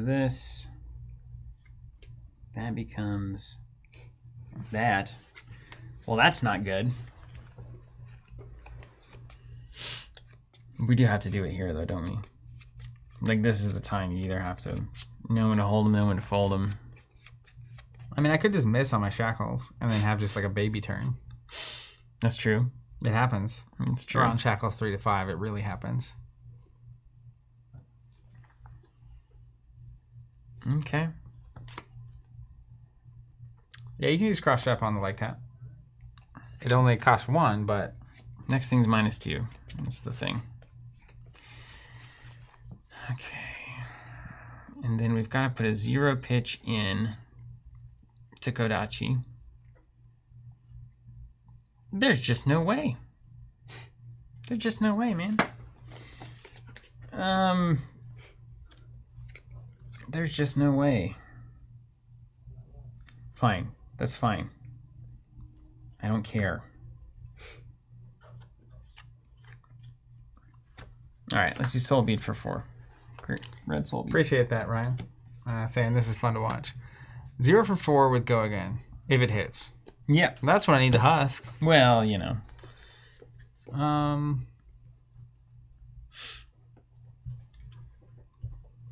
No block. Take 4. Okay. I could Katsu here, but I don't have any cards that would do that. This would be the You time. don't know that, though. I do if you You're don't use supposed it. to be really stressed out. When you got this hand, ain't nothing stressing you out. All right. Pitch for Torrent. 5 For damage 5. coming in. Yeah. He had the razor, ladies and gentlemen. He had the razor. Yeah, so here's what I was looking at. So let's discuss this mess. Walk it back. So I'm thinking leg tap, discard Soul Bead, Rising Knee Thrust, probably Torrent of Tempo as the finale. Mm-hmm. That's kind of the line that I was looking at. And then you draw with Mask, and then hopefully you can pitch maybe Kadachi twice or something like that. Yeah. But basically you're on all reds, right? So you've got to figure out how to maneuver the most damage out of this. My thinking was free leg tap. If you don't block knee thrust into Soul Bead, that becomes a 5 Go Again, withdraw as when the third attack comes through, which is the Torrent. That's tough. But if you block any of these, none of that's going to work. Yeah. And you need the 0 to be able to trigger Katsu. It's the only thing that can get something with Katsu. Yeah, now you could go get a blue. You can't pitch it, though. It's banished. Oh, yeah. Yeah, you can only play it. Yeah. So I don't know, like, what's the best line here?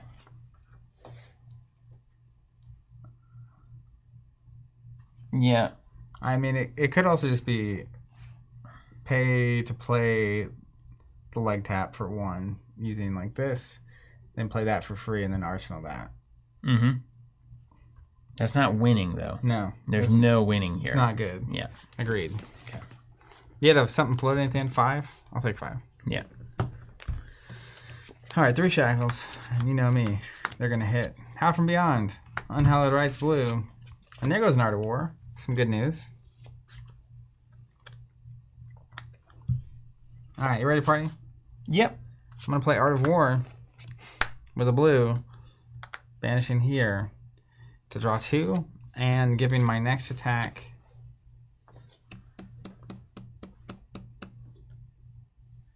Go again.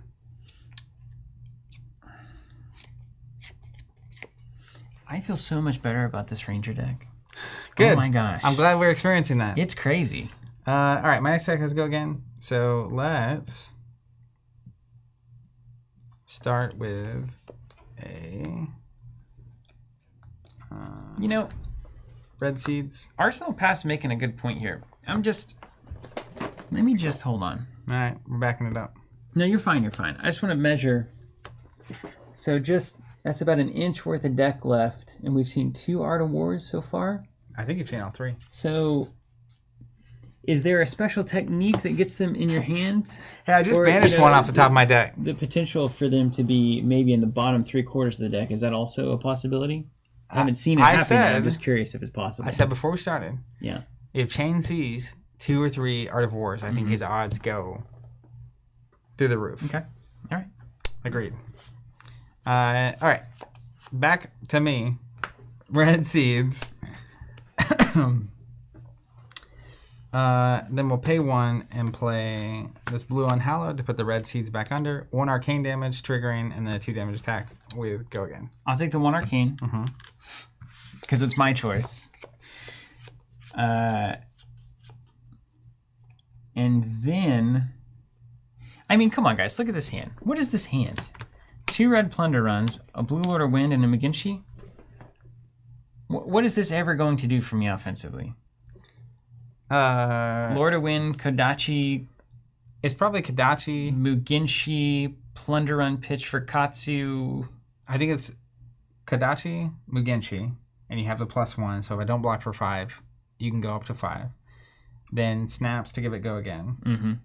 And then, obviously, if it hits, you could technically get rid of a plunder run to go get any card you want. Yeah. And then now you can play Lord of Wind, because this was the attack beforehand, to go get 2 other copies of Lord of the Wind.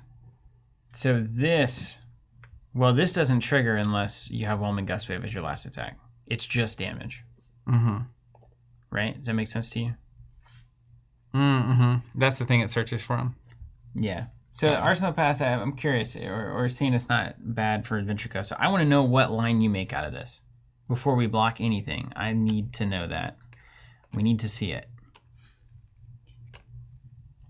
So you play the Plunder Run, sounds like. Then pitch Lord of Wind. Katsu for Lord of Wind off the Migachi. Okay, right. So you pitch 1 Plunder Run. That becomes a Lord of Wind. Lord of Wind is blue. Mm-hmm. This is the only one that we have, the only copy. So then you can pay X resources and additional cost to play it, to shuffle cards back in and give it plus money. I mean, this is still not good, though. I guess it's better than just sitting here, but what is that damage-wise? 4, 5, 6, 7, 8, 9. If I have the money, 10 damage total. So technically, if you started with Mugenshi, and you drop 1 Plunder Run for the draw up front. I think that's what the consensus is. then you pitch a Lord of Wind And you pitch Lord of Wind. to swing with the Kodachi. Then you Kodachi for 1. Then you Mugenshi. You got 1 floating. And a card in hand that I don't know what it is. Yeah, you never know what this is. Mugenshi hits. But I have to block for 5 to not make it hit. You snap it. You get rid of Plunder Run. You go get Lord of Wind. You play it for 2 plus 1 resource, so it's at 3. Well, and if this hits, you also get a card off of this. Mm-hmm. And then if this hits, you get a card from Mask if I'm not blocking. So then we get 2 cards, and then Lord of Wind can go bigger. Yeah. Okay, that is good. That's what I need to see. That's the when you get to good fab and good fab decks, you actually you need to be able to make garbage into Good plays. good. Yeah. Mm-hmm. Okay. So I can't block with anything if I want to do that. So I'm not going to, and let's see what you do. All right. So 1 Arcane coming at you. I took it. 2 on Hallowed Rites. I think I took that as well. I can't be And sure. has a free go again. Okay. You can keep at it. Then let's pitch a blue, 2 floating, to play a Howl from Beyond. Then we'll shackle. Then we'll play Bounding Demagon, which is at 7 currently, with go again. 7 with go again. Yep. I'm taking it. Okay. And then I'll pay 2 and swing the sword for 4. All right, we'll block with that Plunder Run. You got it. Take it to you. Great ring chain. Put a card in the arsenal. Pass to you. 1 in the arse. All right, pitch that there, Lord of Wind, for Kodachi for 1. No block. Okay. Now, this is where we either Mugenshi now, or we Kodachi and then Mugenshi. That's a good question. I think we Kodachi again. Now, if you're going to play a Plunder Run, you want to play it before the chain I starts. blocked with it. Okay, got you. I have to use You're it good. to pitch You're to good. Katsu. Now, the problem with blocking with Kodachi here is you have 1 of the Arknight, right? Yeah. So that just gets covered up immediately. So I don't like that at all. Definitely what I'm doing. Yeah. So let's go Mugenshi for 4. Don't like that. Take damage from Husk, maybe, Yeah. according to the people. Let's go Grasp and a 3. Okay. It's got combo, so I'll break scales at +1. Yeah. And take 1. Got it. Trigger Katsu. Get Lord of Wind, I guess? There may be a better option now. You have 1 resource. Mm-hmm. Biggest hit you got. Yeah, combo with... What is the biggest hit combo that... Now, if it back does in? hit, you're going to draw a card. Yeah, which is big money. And I assume, are you snapping to give this go again? Yeah.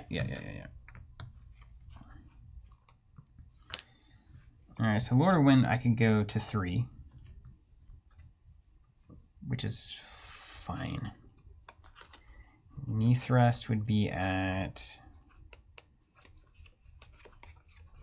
3 as well. You could just do a Whelming for 3 with 0 money. Knee Thrust for 3, 0 money. I mean, yeah, it's kind of all the same, I guess, all 3. So Mugenshi, maybe? I don't think we have any 1-for-4s in here. Now, if you have a 0 cost of any kind, you could also Kodachi and do the 0 cost. That's true. So that's worth doing. So the only 0 costs with Go Again, or the only 0 costs with Go Again that are worth playing is Red Whelming at 3 and Red Rising Knee Thrust at 3. Which I think is fine. But neither of them have Go Again. Well, you can Kodachi first. So we'll Kodachi and then do that. Yeah. We cut Fluster Fists, apparently. I'll take this, though, just from the sideboard. That'd be sweet. All right, Kodachi for 1. Yeah. And then Whelming for 3. No blot. All right. Over to me. Yeah. 4 shackles. There goes They call them 4 shackles. 2, 3. Big swing and a whiff. 1 Riftbind. Did you take the Whelming? Yeah. I'm gonna get to draw. You got it. We may have something crazy in the arsenal here. Okay. I don't know. Again. So now you kind of gotta Mississippi Pickle. You gotta close her up, yeah. You better close her up. I think I'm good. We'll see. Just be annoying, right? Just be annoying. Okay, let's go. Red Plunder Run from hand. You're my favorite. Let's shackle. Let's pitch a blue. Riftbind. 2 resource floating. It's a 4 damage attack. If it hits a dark card. A 4 damage attack, and if it hits, I draw a card. Oh, and a rune chant. Taking the 1. I don't have any barrier. Well, now 4 damage is a problem. And I blame you. Me specifically. How many cards you got left there? 1 hand, 1 arsenal. Ugh. There's no winning here. It's a problem, yeah. Yeah. Put the mask in. Yeah. I've got the best play in baseball. Pay 2, use the graphs to create a rune chant. Pay 1. Ghostly Visit for 4, 1 rune chant pops. You did it. All right. Let's do it one more time. Let's do it again. But you can see how that wins. Yeah. By my turn 5, you're done. I'm just on the tricycle over here. We gotta learn it. Katsu's a thing. Katsu's a thing. You gotta learn it. But literally, I mean, you did enough to kill me by Shackle 5. Yeah, it's happening quick. Again, but it's not that much damage. I'm glad you're feeling better about Azalea. That's what that comment actually is. Well, that's really what that is. I'm like, well, I'm doing like 13 to 17. It's like, well, that's comparable, and I'm doing hit effects. Your big turns are as big, except for you also have hit effects. So the hit effects Ninja has is usually to make their turn better. They can go get a card. They can draw cards. It's not ever bad for your opponent. Yeah, it doesn't slow you down. Yeah, and Azalea's hit effects right now particularly are good against these 2 decks. Yeah. Don't tell anybody, though. Okay. And then, yeah, so, like I said, so this deck is Tim's deck. He went 6-0 with Swiss on this. Did he beat Chanes on this, though? We haven't verified that. I have no idea. What if he just didn't play Chane? He just gets wrecked by it. Yeah. Oh, that's hilarious. James said I've been hit for 29 by Katsu in a single turn. Yeah. I mean, everybody's kind of got there, like... But like... You've been hit for 86 by Bolton, you know? Yeah. Once. Yeah. My grandma once got hit by Bolton for 89. But he can go very, very big. It's terrifying. League, he's not just planning to play Azalea at the Road to Nationals. He's planning to play at the Calling. Let's go. I'm not going to play it at all before then. Big city swing. That's right. All right, you ready? Yeah. You want to go first or second? I'll let you choose. I don't want to change anything. I want you to keep going first. Okay. It's true science.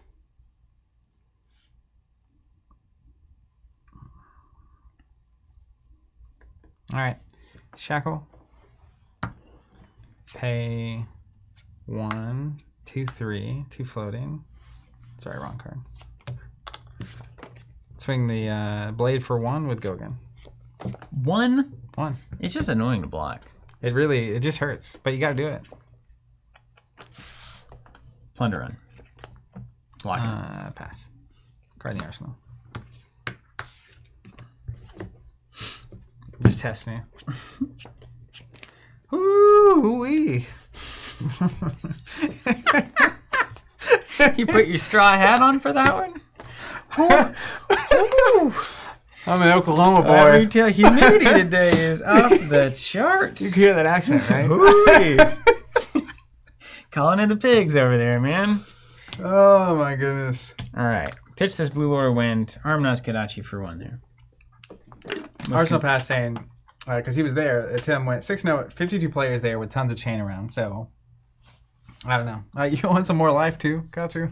That'd be a little bit of a disadvantage. You gotta get All right, no black, take 4. I mean, take 1. It just goes to show that I'm playing the game on the fundies. The health is immaterial because the plays I'm making are fundamentally good regardless of the health stats. That's how Monarch functions, man, you know? Health is just a side option. League of Blev, I do declare. Okay, you took that Kodachi. Well, who's laughing now? What up, Larry? 3 out of 4 in hand would be pretty nasty.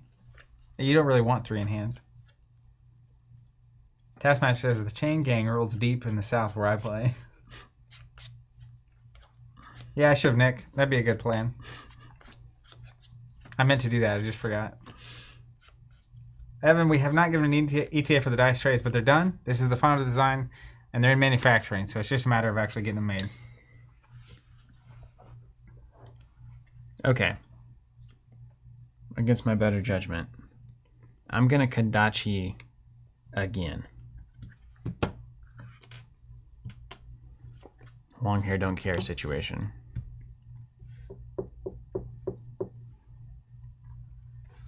I'm seeing through the void here a little bit. Yeah, block with the helmet. All right. Torn to tempo for 5. It hits, go again. No block, take 5. All right. And light strike for 7. Hot diggity dang. I went country all of a sudden. Oh, yeah, you're like a character in New Girl. Winston. He does that sometimes.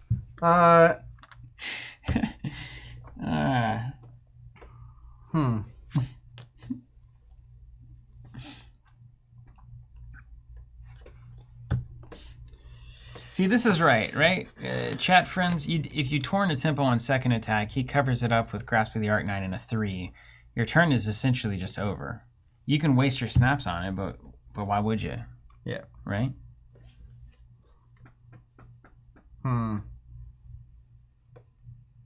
I'll take 7. This is the promo on Lightning Strike, yeah. This is coming in Tales of Aria. Alt-art. First edition subs. The no-R version. That's good. Actually, that's very Enlightened good. Stike. Hey, Maj. Get it? There's no R. Oh, my goodness. That's the best joke I'm ever going to make.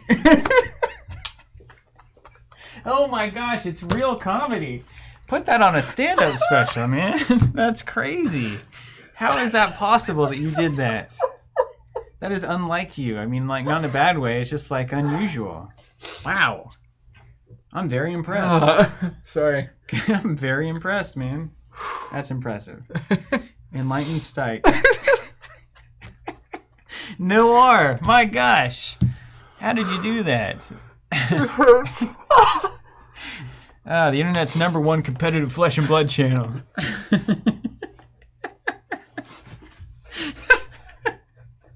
It's so good. My gosh. It's so good. I'm dying. Thank you for that. I appreciate that. Man. All right. That's how all my tournament games go right here. Let's back at it. All right, here we go. What was I doing? It's just too funny. No, we gotta compete. Blue plunder from Arsenal. Are you gonna get that golden tunic or what? Everyone's favorite. That's the goal, always. Oh. Not a 5, this would be a 1. Be better on a 5. Chad is definitely quoting a bunch of old-timey things to say. You should not read it. It's too funny. You'll lose it again. I almost had to take a minute. I almost had to leave. It's too... It just happened. Gotta go brush my teeth. Instantly, right? All right, let's get a shackle. Let's pay 2, swing the sword for 4. 1 floating. If it hits 4, game, huh? 1 chant. Yep. I've got so much good stuff to do. I don't want to block. That's usually the rub. I'll take 4. Oh, is that the point of the game? Oh, I get it. It's too good. Killing me. This is Shackle 2. These games are like watching 2 people on speed race. I know. It's just like, all right. Jeez. All right. Let's pay 2 and Command and Conquer for 7. If it hits a draw card. Yeah, totally. You're not even getting anything good out of that. That's why I never play anything in the arsenal against you. I'm going to put this in Arsenal pass. That was great. Yeah, not scared of that at all. We're in a good spot. It all just becomes normal after you play against it enough. Yeah, that's right. All right, pitch this Blue Lord to win. I can't stop drawing these cards. Kodachi for 1. Take it. All right. I should have.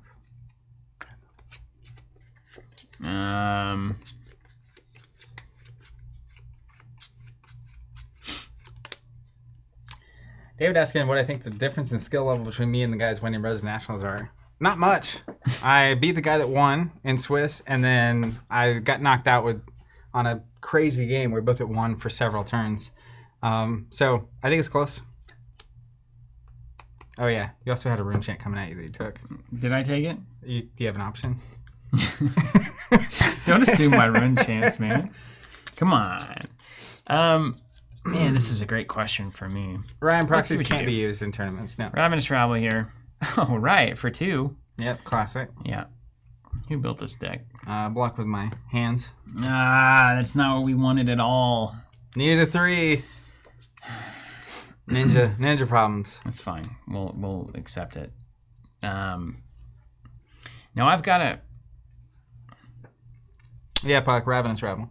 I'm going to get rid of this Enlightened Strike. No, wait, it didn't hit. It didn't hit, so I don't have to do that yet. That's right. And you have so many reds in that deck, it's crazy.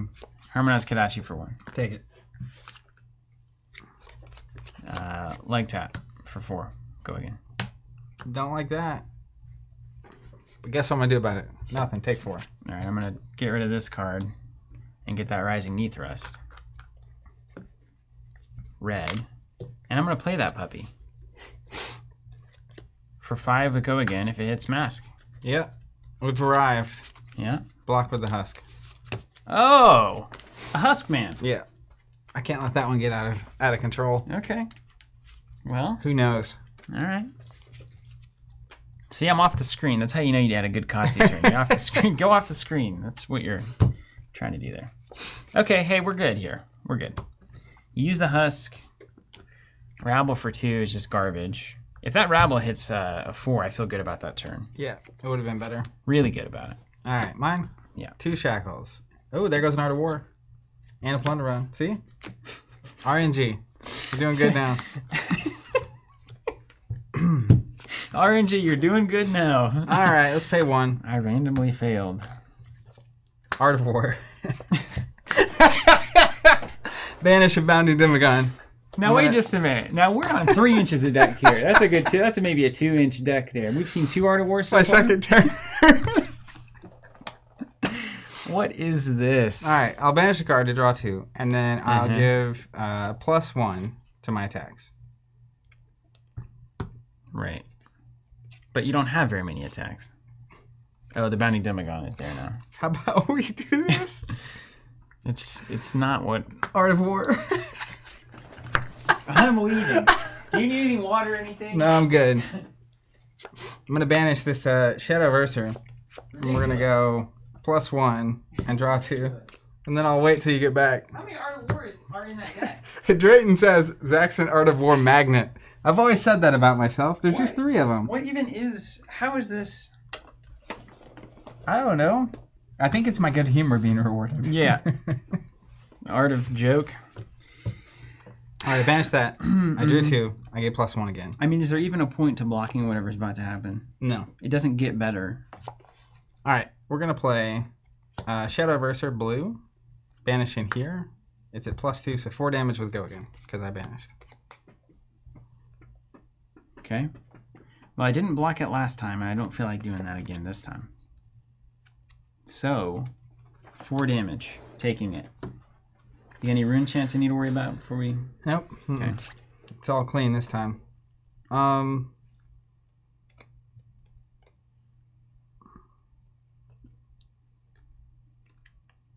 Did you spend the money for the second Art of War?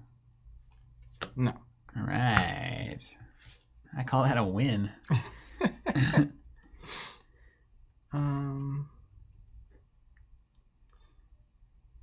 All right, let's shackle and pay 1 for Unhallowed Rites, putting nothing on the bottom of my deck. 2 damage with go, or 4 damage with go again. I'll take it. Okay. Play Mavrian Skies blue. Then I'll play Bounding Demagon red. It gets +1 from itself, +2 here. So it's at 6 with go again. And if it hits, I create a rune chant token. You did it. Then I'll spend 2. Sure, they're not going to swing a sword or... Just play Command and Conquer for 8. All right, I'm taking that 8. Who cares about a Command and Conquer that doesn't clear the arsenal, right?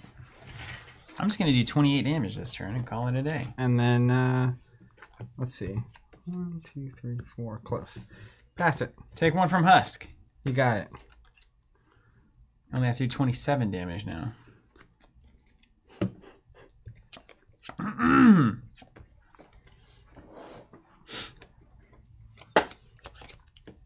You know, I'm trying to think. Maybe I should play Chane. My RNG seems good. You know, I've thought... People are saying he may have a shot.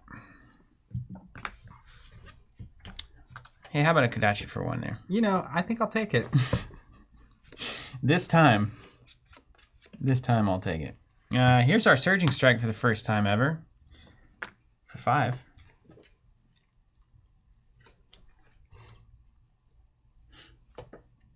No block. Take 5. Trigger Katsu there.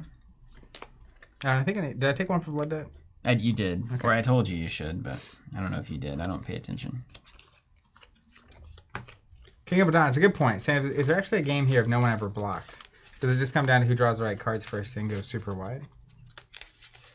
Well, I will say this. This is, certainly with me and Katsu, learning the lines and the games and what your offensive potential is. So for me right now, I don't have enough information to block well. So it's safer just to not, so you can learn the offensive reality that you're dealing with. But in the future, anyone who's playing Katsu against Chane, there will be blocking that happens. Yeah. And Chane will block against Katsu as well. All right, here's Whelming Gustway. We did it for the first time. What's it? Do I win yet? Is this like a pinata? +1, go again, and draw if it hits twice. There. I'll draw 2 times. Okay. Don't like that. Yeah.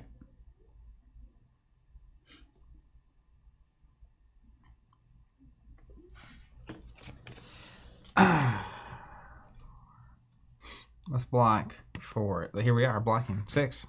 6. I can't hate that. And let's go again, right? It does. Yeah, still let's go again. Okay. You can cover that up. I don't have any funny business, but I will end off with a scar for 4 here. Mm-hmm. No block, take 4. All right.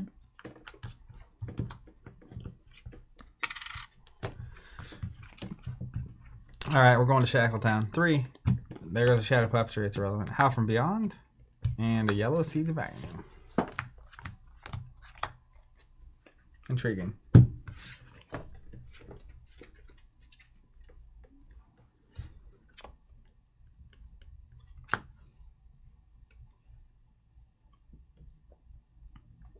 All right.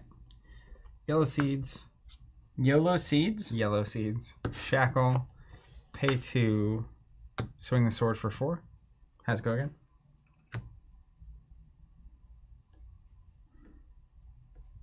How many cards in hand? 1. 1 floating resource.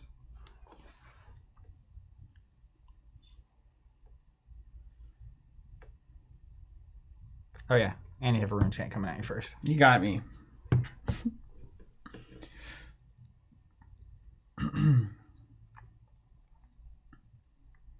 Okay, I actually am in a blocking kind of mood now. Weirdly enough. Whoa. What's going on? All right, scales in a 3. For 4? Yeah. Pass. Okay. Take a blood debt. 2 blood debt.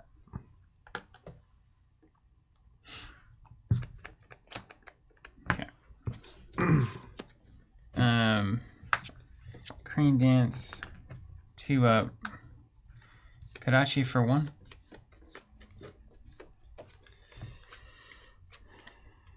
Take 1. I'm gonna Kadachi for 1 again.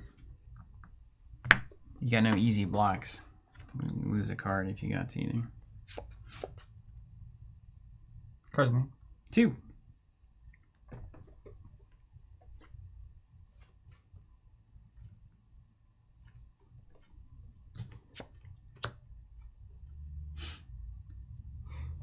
Block for 3. Blocks for 3.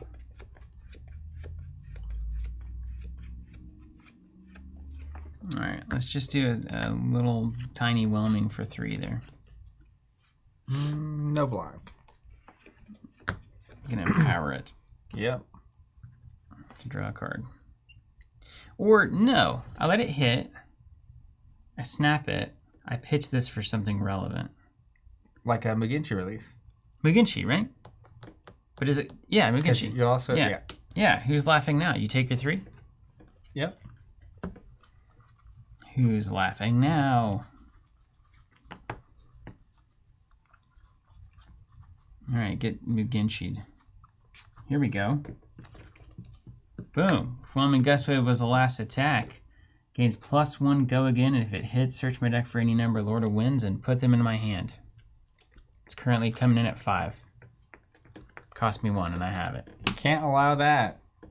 And you use your snaps. And your scales. Didn't use the scales. Use the snaps right. here. Right.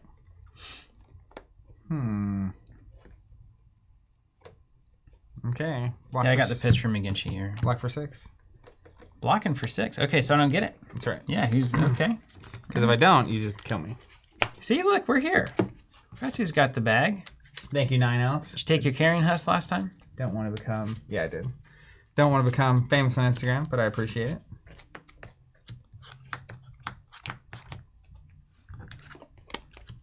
All right, mine. Mm-hmm. Shackles. 4 of them. There's the yellow seeds. We love it. How many are to wars? Another Howl. Vexing. Unhallowed Rites. And a Rip to Reality. Stack deck. All right, here we go. Ready? Man, if you had cards in hand, I mean, it's crazy. Think about that. Yeah, be So much money. Gross.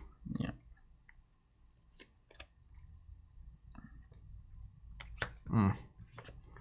It's not good. All right. Blue Plunderun. Shackle. Bounty Demagon for 4. I gotta be careful here. If you just block, I die. I'm out of cards. Oh, you're out of cards. Yeah, I just have 6 blood deck coming at me. All right. I'll block it. I'm dead. You did it. All right, let's Look at go old one more Fatigue Katsu. Look at me go. All right, look at that. You lost, and I'll never lose again. A teacher once told me I was a fast learner. time. Ryan Roper. Got him. It's my PE teacher, but... Leon? Leon, yeah. It's a flask rolled out of his jacket. Oh, my goodness. Go get a road mile. Yeah. Coach Cooper was my assistant basketball coach, and one of the funniest things he ever did like we're scrimmaging. I sit down on the bench, and he's sitting there next to me here. I'm looking at the game, and I just hear, wah. And I look over. He's shaving right there on the court, hat in his pocket. It's like, what is happening? Oh, man. Basketball. Crazy times. All right, you want to change nothing? You want me to go first again? Yeah, I'll change nothing. It's just amazing how much damage you take. I think. Chane? Yeah. That's what I've been saying. It's totally fine. As long as you can do enough damage, like, especially with Zelia, the damage with the hit effects. So early on, in my opinion, when he's... Ranger meta, man. He's, loading up the shackles. It's like, if you can just strictly do enough damage to him by, like, turn 5 to kill him, that's one thing. But otherwise, if you make good trades early and then hit him with damage and hit effects that are bad... Yeah. It cascades quickly. It certainly just seems like his damage output is just exponential versus static. So, like, as long as your straight line can get before his exponential curve, it goes up on turn 5 or whatever, or 6. Yeah. But not most deck, Bravo can't get there fast enough. So he's got to go defense. That's right. And what in the world does Brute do? I mean, can they not do damage fast enough? No. Chane's not planning on blocking anyway. No, but because, like, their whole game, Reinhardt's game plan is Intimidate. And if nobody's blocking, Intimidate doesn't matter at all. Yeah. So you're wasting value on nothing. And then all of your cards are basically 3 cards for 6 damage. Yeah. It's like, no, that's not going to work. They can't race like Katsu can, for instance. Yeah. But they do have a lot of blocks, so maybe there's a fatigue there. All right. I don't know. Bonehead Barrier times 3. Roll well. Create a rune chant. Shackle.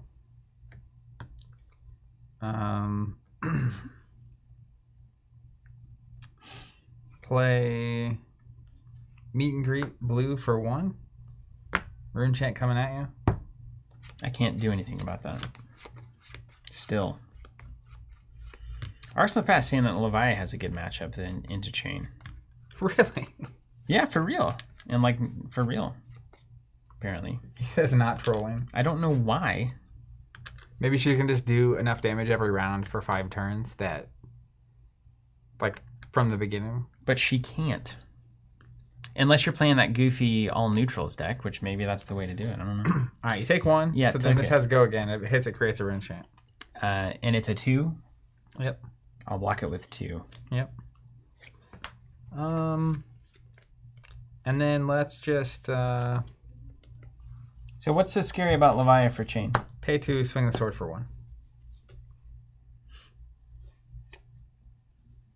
1. Whelming blocks, right? You got it. No. Hold on, I don't want to block there. I want to block here. You got it. Torn.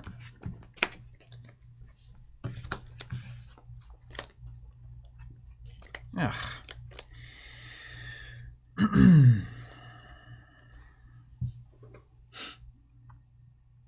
This is bogus.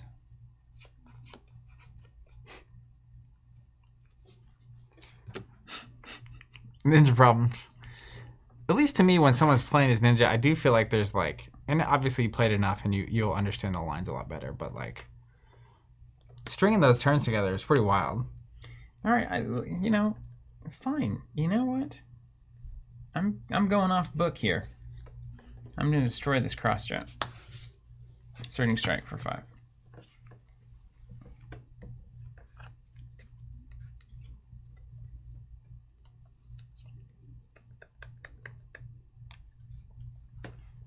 You can take 5. Yeah. Are you relying on scabs? That's really the question. Just don't roll double 1s. Yeah. Okay, so then I'm going to discard a Whelming to go get a different card. Because I already have a Whelming in hand. I'm about to play it. Mugenshi. Mm-hmm. So let's just do the line.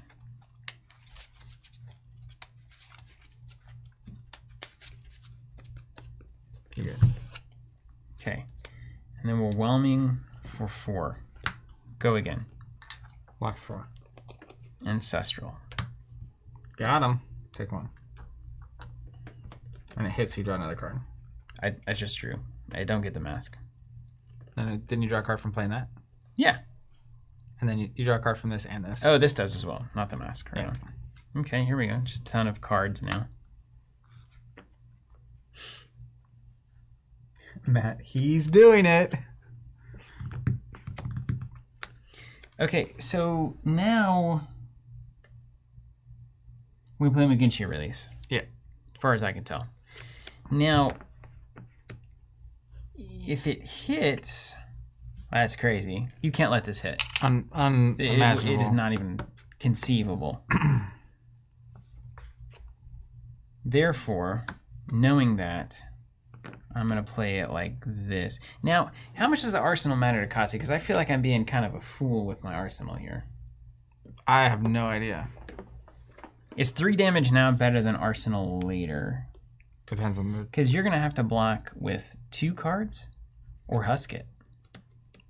You're going to husk it. You're husking this. Yeah. Uh-huh. Okay. You're husking this. You're husking this. So I'm going to put... Yeah, I'm going to do it like this. Pitch McGinty for 5. All right. Block with husk. Okay. Made all my armor come out and play. Done. I'm going to put this in the arsenal. Now, this could be 3 damage right now. I don't think it's particularly relevant. I haven't seen a leg tap yet. I mean, the other thing you have to realize is if I play Command and Conquer, it's a waste. This is? Like, you're probably not going to spend 2 cards out of hand to save whatever it is. Yeah, maybe. All right, 1 shackle. Yeah. Shadow Verser. Perfect. Let's play it. Banishing Ghostly Visit. 2 damage, go again. You got it. Let's pay 2 to play Howl from Beyond. Pay 1, or Shackle first. Then pay 1 and Ghostly Visit for 7. Let's go again. Chane, chain, yeah, chain. got it. Then pay 2. Swinging Sword for 4. All right. You got it. Get a rune chant. Pass to you.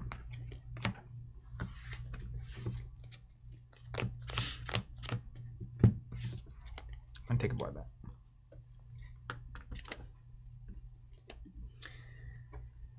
Okie dokie.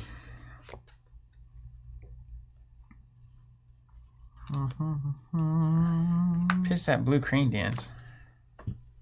You know what I'm doing? Kadashi for 1. Kadashi for 1. I got it. Take it. Okay, now we have to make a good decision. Oof. This is a great decision, actually. Believe it or not. How much does leg tap cost? 1? It costs. No idea. I think it's 1 with go again, right? Yeah, it seems right. All right, Scar. Scar. No block. Take 4. All right, I'm going to ditch Ancestral. Smart. Go get a leg tap. Ryan Roper, if winning games depends on making good decisions, I might be in trouble. If it is about having Art of War show up on the top of your deck, I'm in a good spot. All right, pay 1 for leg tap. Go again. Mass trigger on the line, but I would never tell you that in a tournament. Yeah, of course not. No block. Take 4. All right. Mask. Rising Knee Thrust from the arsenal here. Ryan, we are going to sell the counters. They're in manufacturing right now, so they should be available soon. 5 damage. Go again. No block.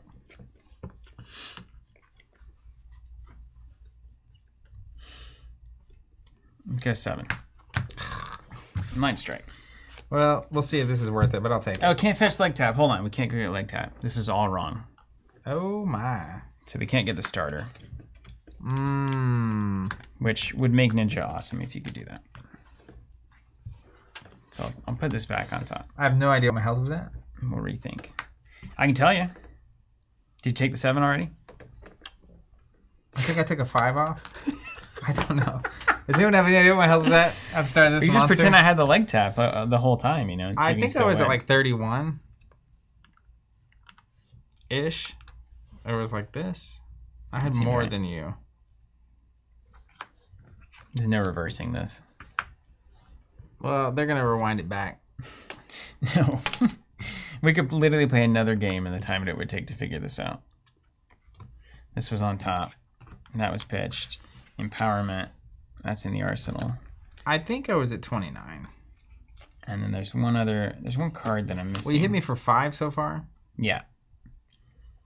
And then that's a Scar, and then we discard this to go get the thing, and then... I think I was like a couple points ahead of you. On the bottom for a lightning strike. Okay. That's that. 33 at the start of the turn. Boom. So take 5. -5. Boom. Yeah, it was close. I thought it was a couple points ahead of you. So do I even want to... I don't want to get a combo piece. Okay, so then instead we've got to do... Now you can keep Ancestral if you don't want to do that, right? Yeah, it's here. Okay, great. So then we've just got to do Rising New Touch for 3 with the mask. And no go again. No go again, but I got the Razor, so... That I wouldn't know about. You don't know that, though. Yeah. No block. Okay. So I will pay 1 for Razor. Mm-hmm. Take 6. Take 6. And I'll draw a card for Mask. Yeah. Or do you just go ahead and blow the Ancestral here to get a card now and a damage? You got 1 floating. I'm inclined to do that, actually. I'm going to Ancestral that as well. Take 1 extra damage. Arsenal pass. Just keep in mind that Zach definitely has out of war right now. Oh, that is so the right choice, actually. So I take an extra 1. Yeah. And then we still get to Enlightened Strike for 7. Putting this guy under. That was mostly the same. Yeah, mostly the same. Okay. I don't hate that. Did you have a floating resource? I did. You can dachi me first. Oh, Kodachi, yeah, and then swing for 7. And then 7 there. Let's just take 7 to see how good it gets. Let's just take a look at it. My strategy, Matt, is to play Art of War. This is the so also just know that this is a weird matchup. It's a very specific kind of matchup where we literally neither of us think that we can gain an advantage by blocking. Yeah. And it's one of the only times that this happens in the game. You just have 2 aggro decks. That's not uncommon to see exist in the meta, but like there are like even when I was playing against Chane with Bravo, it's like they have to block certain things. Yeah. If you Spinal Crush, they can't not block that. Yeah. So then now it gets really, really hazy. And then how often to Shackle when you know they're going to have turns where you've got to block? It's a very different equation. Different situation. All right. Hey, thanks, Arsenal Pass. That's why we're doing it. Like I said, I'm a quick learner. Even me, it's like I got to pay attention when I'm playing Katsu that they grab a combo piece. That's right. Someone could slide that by me and I would have no clue. I mean, Chane can tell me what's happening and I have no idea. You got to did play what this at some from point. Banish, and then you did how many from the... Yeah, it's not that. How many little magic missiles are coming at me? Okay, you ready to party? Yep. You know, we're going to play Art of War. Banishing a Riftbind. I'm going to draw 2 and give my attacks +1. Let me just see. I want to see how many dice tall your deck is there. So we're 3 dice high. Your discard pile is about a 16th of a die. So I got to tell you, man, I think you're a Chane player. Or Levia. You know, Levia likes Art of War as well. Yeah, someone was asking me earlier if I'm still planning on playing Visceray at the Calling. That's my current top pick. Bravo's my backup. I feel comfortable enough with Bravo that I can play him at any event I wanted, but now I'm exploring the Wild West of Runeblade Land. All right, Shadow Puppetry. Red Seeds of Agony. These are all the good cards. Pay 1 for Riftbind. It's a 3. Every non-attack action gives it +1, 4, 5. Art of War gives it +1, 6. Shadow Puppetry gives it +1, 7. So I'm going to do this. 7 damage. If it hits, I can look at the top card of my deck. If I want, I can banish it. See, now, this is actually a really good example of when you have to consider the block. You absolutely have to consider the block here. Yep. You banishing the top card of your deck could be very bad for me. You've only got one card in hand. You banish the top deck could also matter nothing and give you a blood debt. But you wouldn't banish it if you didn't care, if you didn't like it. Definitely. But my hand is Bugatti. I mean, you got me on the ropes. And the real question I have to ask is, are you pitching that for the Nebula Blade or not? I mean, all signs point to you are, right? Depends on if I get a banished card or not. Okay, just freeze frame this moment. And if I lose, this is where it happens. I'll take 7. Okay. We'll banish it. Couldn't have gone worse for you. Unbelievable. All right, Soul Shackle. Pay 1, Red Riftbind. It's playing that Jason Chung deck stacking it's at meta. +3. It's only a 6 though. Oh yeah, and you had Seeds and a Rune Chant come at you for 2 more. No, I'll take 2 more. Yeah. Then you got a 6 coming at you. Yeah, well, I'm not backing off now. I'm sunk cost theory. Yeah, fully. It's over now. I have the high ground. Let's pay 2, swing the sword for 4. Okay, this is exactly where it was lost. Pinpointed. You lost the game right here. This was it. This is it. Yeah. So I'll take 4. I'll show you why. Create a Rune Chant.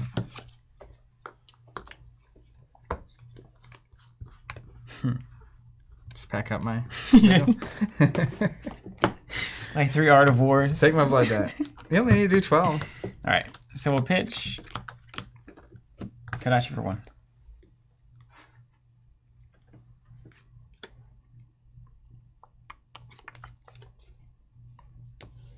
Take 1. What's the Torn of Tempo line? Is there one? Yeah, you're asking the wrong guy. You're supposed to know. You're supposed to be good now, you know? Does it go into Hurricane? No, it doesn't. Is it just... It's probably just... just a thing there.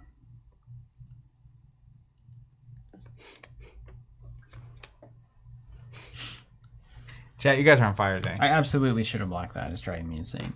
But you don't know what you don't know, right? Could have just also been garbage. There are known knowns and known unknowns, you know. You ever see that?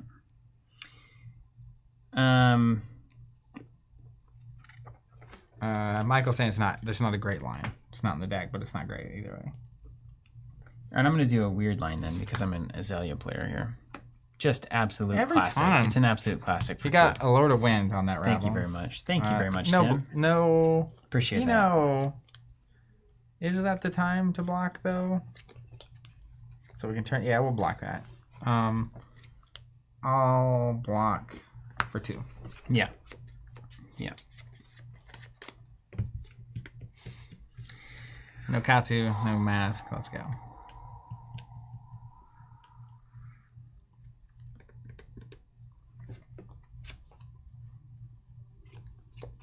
No, so bad.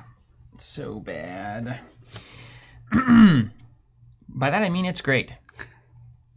Cool. Everything's fine.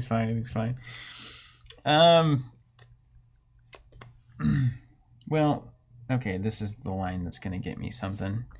1 for Kadachi.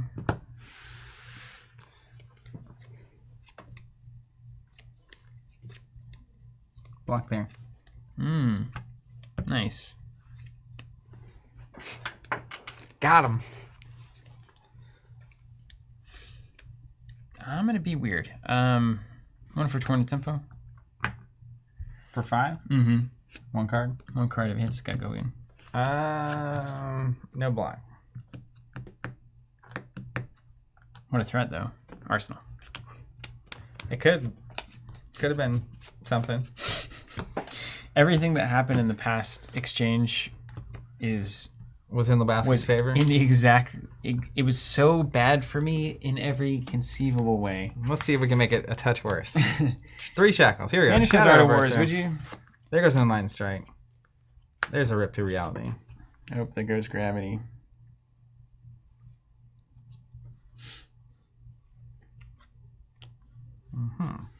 He's so mad, but he won't give up that easy. No.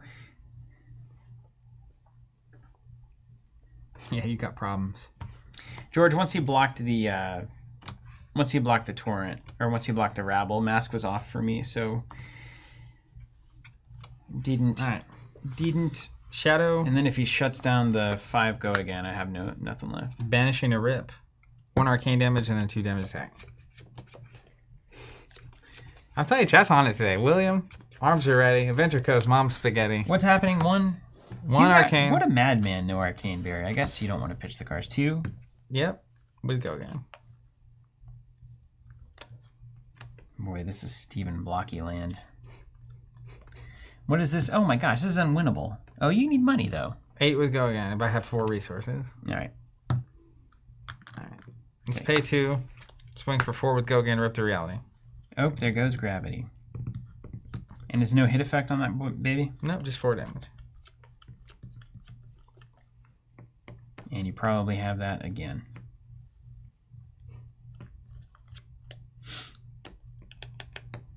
All right. Block 2. Take 2. Hope you don't have that. Pitch a blue. Rip to reality for 4. Captain Smurf, how come you guys aren't doing Marvel Champions anymore? Block 3. It's because we quit the game. Just kidding. We took a break to play Earthborn for 3 weeks. We're returning to Arkham and Champions next week. Mask is gone. Floating on 1. Shackle. Pass. Take a blood down. I was going to say, like, wait a minute. What are you doing?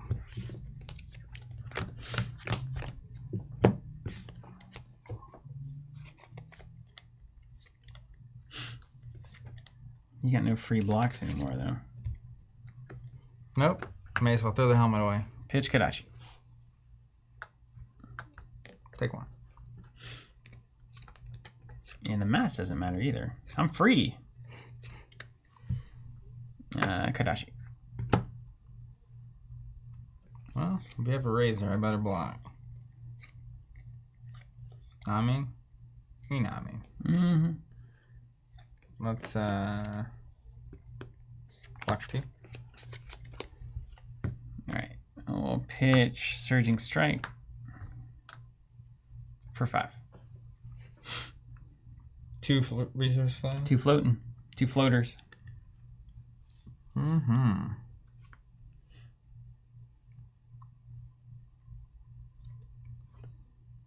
Let's block 3. Okay. Take 2. Yep. CNC. Oh, sweet Lord. It's so good. I die. He's dead. See? You can do it. I'm never losing again, baby. That's right. I'm gonna play Dory into that. Into this? All Yeah. right. Here you go. It can't be terribly good, right? Dory? Yeah. What do you do? Race? I mean, I don't know. Is that what everyone does? I think you got the sword and stuff. Because I can't just let the sword stack up. That math eventually becomes a problem. So everyone's just beating up Chane. Why? What's the problem? Like, where is the... I mean, the problem is that he wins 40% of the events. Mm-hmm. So even if you just race him, I think more people are figuring out you can race him. Yeah. Like, it's less scary. And he doesn't... When you're playing against him, it doesn't feel like you're behind until you've just been devastated. Yeah. I'm with that. I think it's just kind of a scary deck. Yeah. Because you remember the time that they did all the stuff you didn't understand, and then you were like, what's happening? But they just did all this stuff. But in reality, it's just like, whatever. He just does a lot of damage kind of at the end.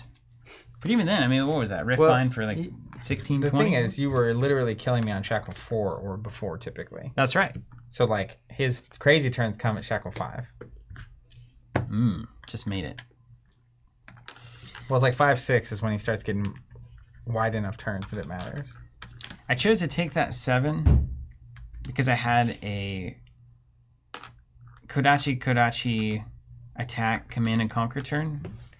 And I was thinking, well, you know, if you put something in the arsenal here, man, that's such a strong turn for me. Yeah. And then you didn't put anything in the arsenal, and you did banish a whatever off the top. And then I was like the worst. But, you know, still was fine, so. Yeah, Ryan, you're not wrong. So he's saying part of Chane winning 40% events is not even his power level, but it's just the number of people playing his Chane. Yeah, that's true. I do think that's part of it. And it's also that I think his win rate has to go down over time, right? As people just play against it so much. So. Unless he's just that good, but we know he's not. Because he's capable of getting beat. Yeah, I definitely don't think it's an impossible situation, but there are games where it is impossible. He has some really strong, just like surprise YOLO games. Helmet. Do you have a promo version? Or I don't have a promo version. Why do you put your hat on your arm? It's because my chest was gone. I do, actually. I think I've got promo. Yeah, I think we have the alt art exclusive. Okay. The alt art exclusive. I'll tell you, man, that's never going to get old, is it? That's from Tim. Didn't he print those out? Yeah. He's a nice guy. He's a nice guy. I'm glad he went 6-0. He's a very nice guy. It's really the travesty of a story, though. There's nothing more encouraging than going 6-0 and then losing in the top 8. That's just your first game. Yeah. Here I am. It's my moment. And well, you should have got that loss out of the way in round 6. Yeah. Or rode the submarine like I do. Take care, Arsenal Pass. Great stuff, you guys. Doing great work over there. Even, Steven? Yeah. It's even. In first? Yeah.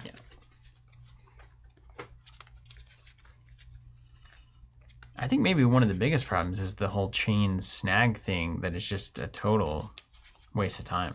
Just makes your deck worse. You just gotta go. Yeah.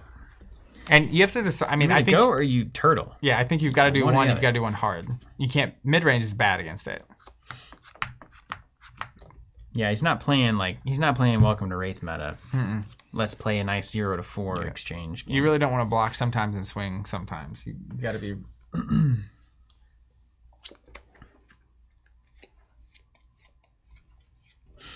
Okay. Well, here we are. What up, Pokey? Saying hey from Hong Kong. Loving the stream. Happy to have you here.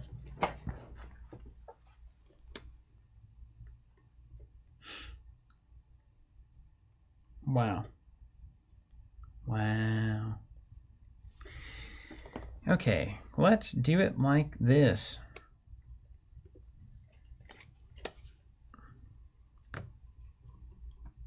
Pitch. Swing the blade. You want to put this right there? I have so much more room now. You're not playing. Oh, I don't have like 17 weapons yet. All right, down blade for 3. That's right. No go again. No go again.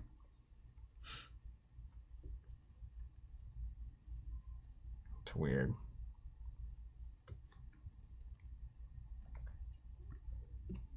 No block. All right. Pay 1 for +1. Pass.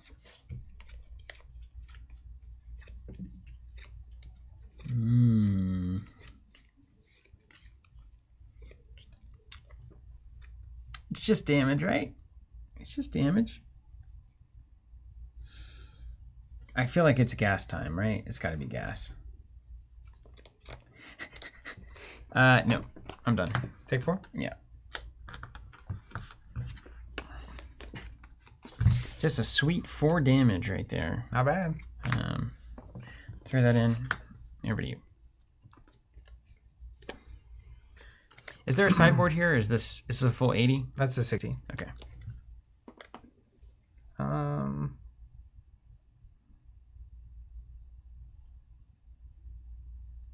Interesting. Was it in order? I don't think so. Okay.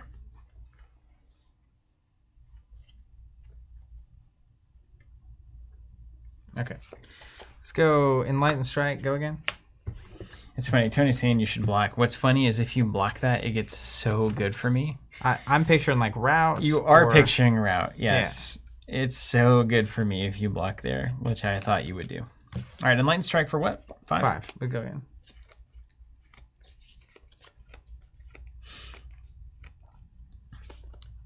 Two cards left. Well, and worse yet would be Glint. Draw a card, get go again. And if you are able to hit it. It was real bad. Yeah. Would have been real bad.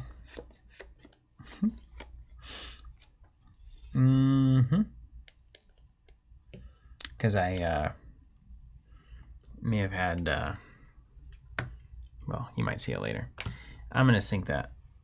Okay. Whoop.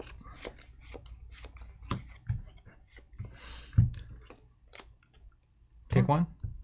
Yeah. All right. Then I will shackle. I did have that, Ryan. One for Unhallowed with go again. 2 damage coming at you. I'll take 2. Anything else? Yeah. Swing the sword for 4. Or for 1. 1. Yeah, create a rune chain if it hits. Ugh. 1. That's worth it. I'll bolters that. Okay. Yeah, it's perfect time for that.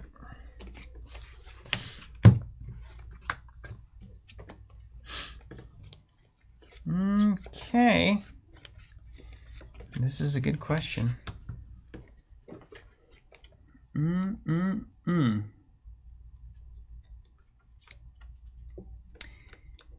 Okay, 1, that.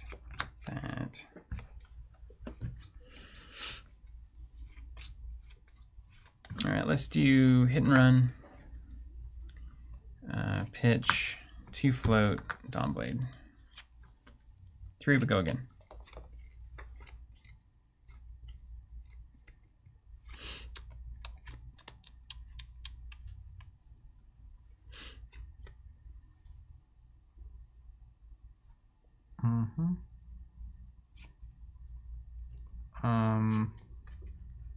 Block for 6. 6A. All right, we got the old singing steel blade there.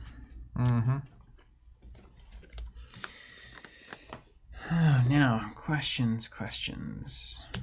Yeah, we're gonna play it cool with the +3.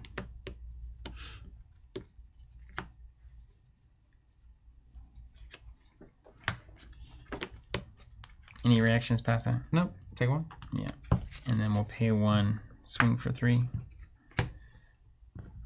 Card's name? 1. No money. We'll block with these 2. Okay, it's good. Arsenal here. Over to you. Okay. 1 shackle. It's a ghostly visit.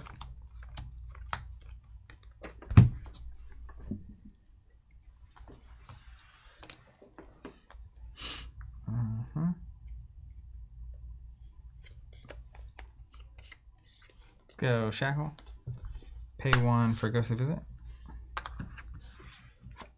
We'll go sink. And throw it to the bottom. Swing a sword for 1. Got 1 card in hand. No go again.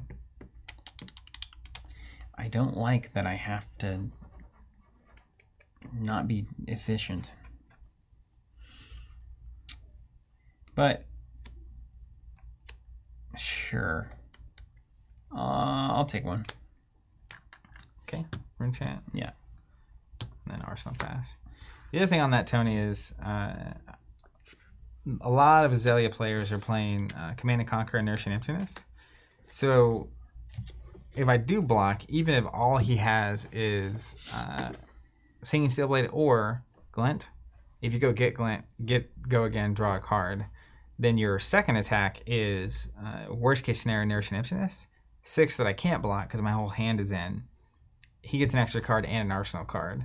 So there's the problem with the Dorinthia is, yeah, he could have just had 3 pumps in hand and done 9 damage. But there's a scenario you can imagine with a 4-card hand that goes bad no matter which direction you take it. Okay, let's pitch Valor, red, Dawnblade. 2 floating. Or 1 floating, rather.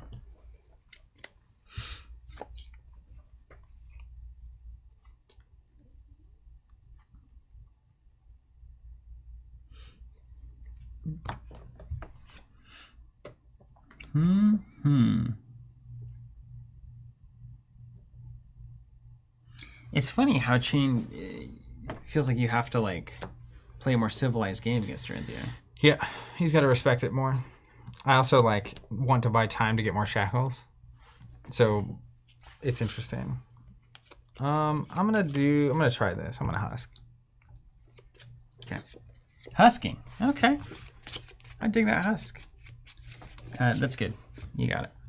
All right. You can husk me. Let's actually go here. 2 shackles. 2 shackles. There goes the Command and Conquer. There goes the Vexing Malice. All right, this is an interesting line. I guess I start there. No.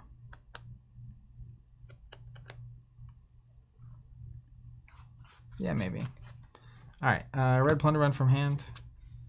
Let's Soul Shackle. Playing a Bounty Demigod at 6. If it hits, I draw a card. Let's go again. Okay. Oh, and a Rune Chant. You got the Rune Chant. Let's go 2 reactions. Anything fancy? Sink below.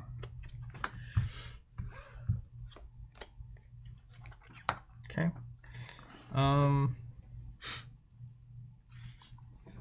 Let's just go Command and Conquer for 6. You got it. It hits, so I draw a card. Yeah. Put a card in the arsenal. And take a blood debt. Okay. Good, good. All right, pitch blue, steel blade, pop courage, swing with dawn blade. For 5. 5 coming at you.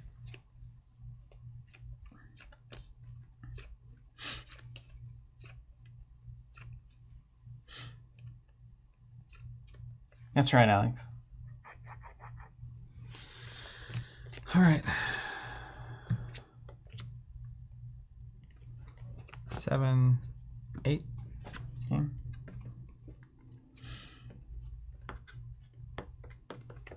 We'll go 1 out for blood.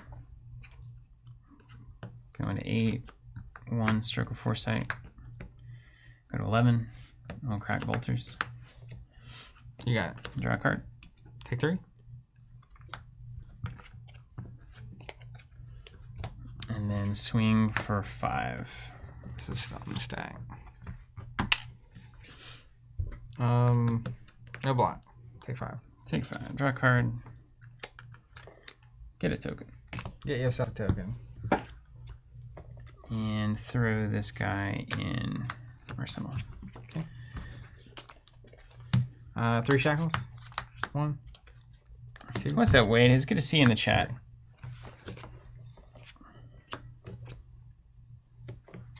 All right. Let's go. It's actually really interesting. Blue Plunder Run from hand. Yellow Seeds. Shackle. Bounding Demigod for 3. 1 arcane damage coming at you. Take the arcane. If it hits, I draw a card. And then this coming in for 4. Just 3. It's 4 because of the ability. This was from hand. Okay. I got it. This is 4 coming in. Yeah.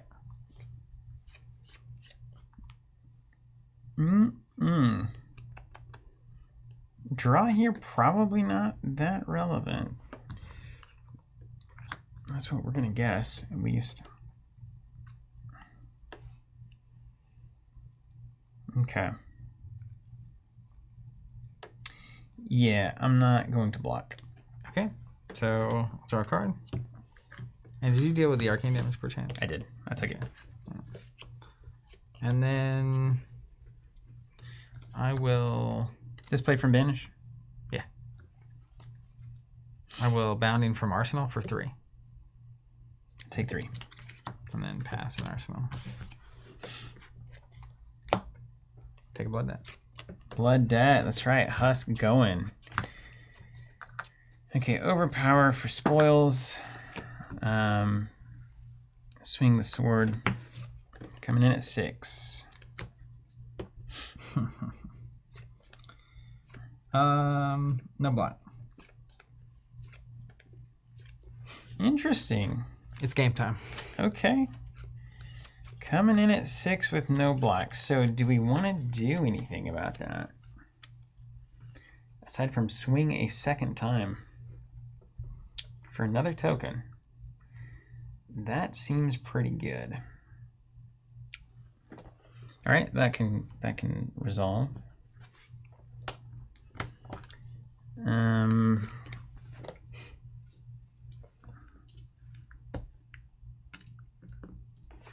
All right, swing for 4. No block.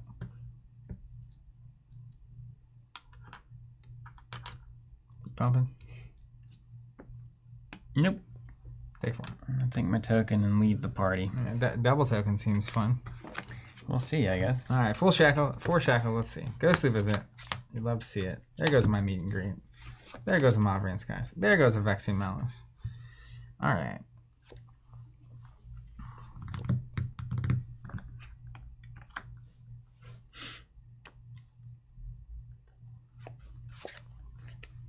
Let's go Shadow Puppetry. Okay. Soul Reaping, banishing a Shadow Berserker. Oh, there it is. To gain a resource. 7 with Go Again. 7 damage. And if it hits, I can look at the top card and banish it, should I choose. 7 damage. How many cards? 1 card in hand? 1 card in hand.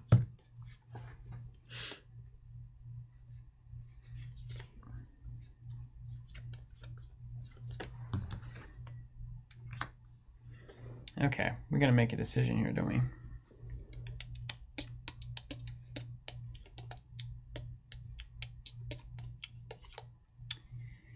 Well, then let's make that decision. Let's go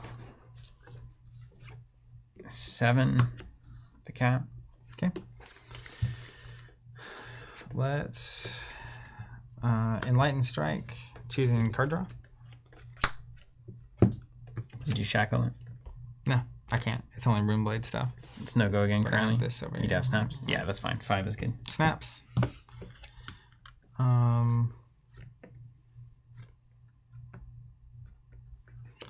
Let's shackle. And Ghostly Visit for 4. You got it. And then let's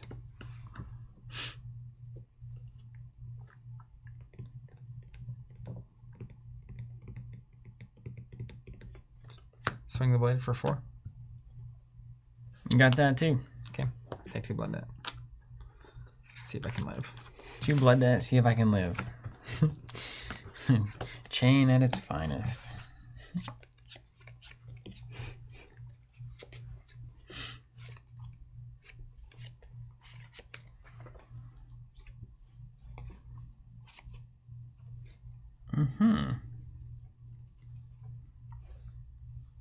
Good question for you.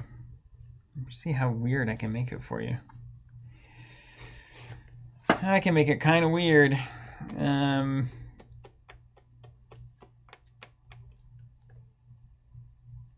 Not weird enough. That's true, DM. Shackling breaks the combat chain, so technically you could have blocked again with a helmet. You already blocked once with it. Yeah. Dawnblade for 5. No go again currently? Nope. No block. All right, I'll pass. Do I block? How bad does it get? No, it's just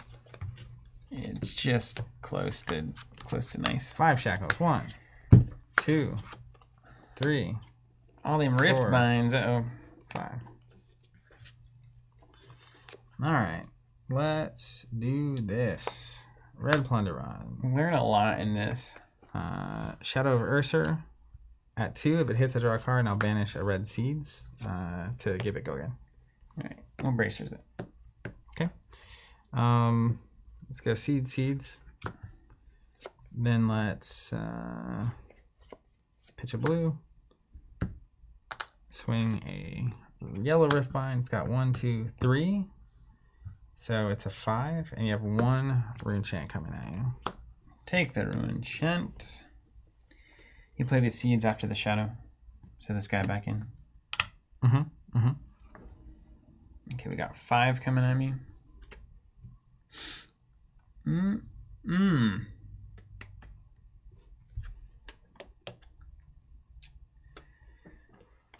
Well, and Plunder Run's still online, technically. Yeah, this will be the end of it for sure. Let's block 5 here.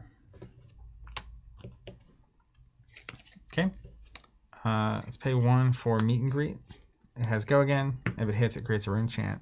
You got it. Trigger Plunder Run to draw. Yeah. And then... doesn't really matter. Riftbind apparently doesn't have Go Again. Oh, I should have shackled them. Yeah. I thought I already did. Wasn't there somebody at the tournament that forgot to shackle? I played against someone who forgot to give Go Again with Bolton. Oh, right. Yeah. Pay 1, yellow Riftbind. Bummer. Coming in for 6.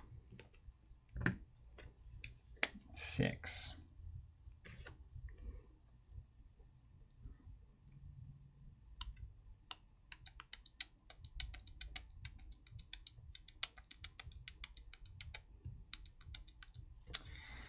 Nothing clever here, is there?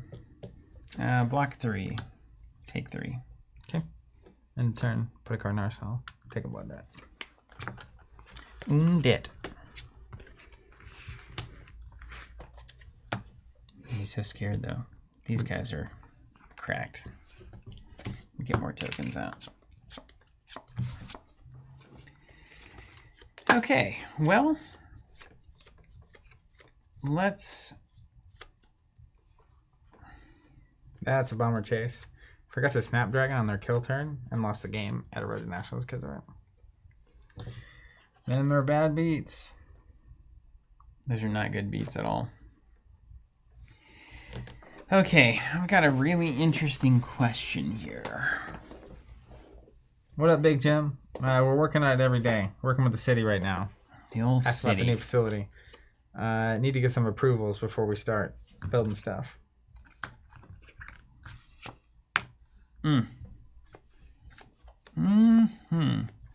So you just would take 5 and come back in, but your problem is that there's just 1,000 ways, and you probably know that. To die. Yeah. So I'm gonna pitch and swing for 5.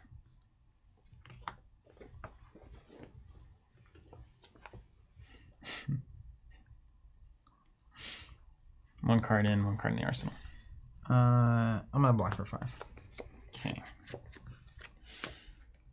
We're in for early 2022, Jim, but there's the next 60 days is pretty critical to that timeline. I'm gonna pitch singing, play singing. I'm gonna go to 6. That was the worst case scenario. Yellow or better into a singing. I think I glint here. Swing again. Well, you have to hit the swing again, right? Oh, you'll hit. I'll hit. Oh, Yeah. that's good. Yeah. All right, let's glint that. So you take 1. I draw a card. I've got 1 floating. Yeah, you can pump it. And I swing again for 5. I take how many? You take 1.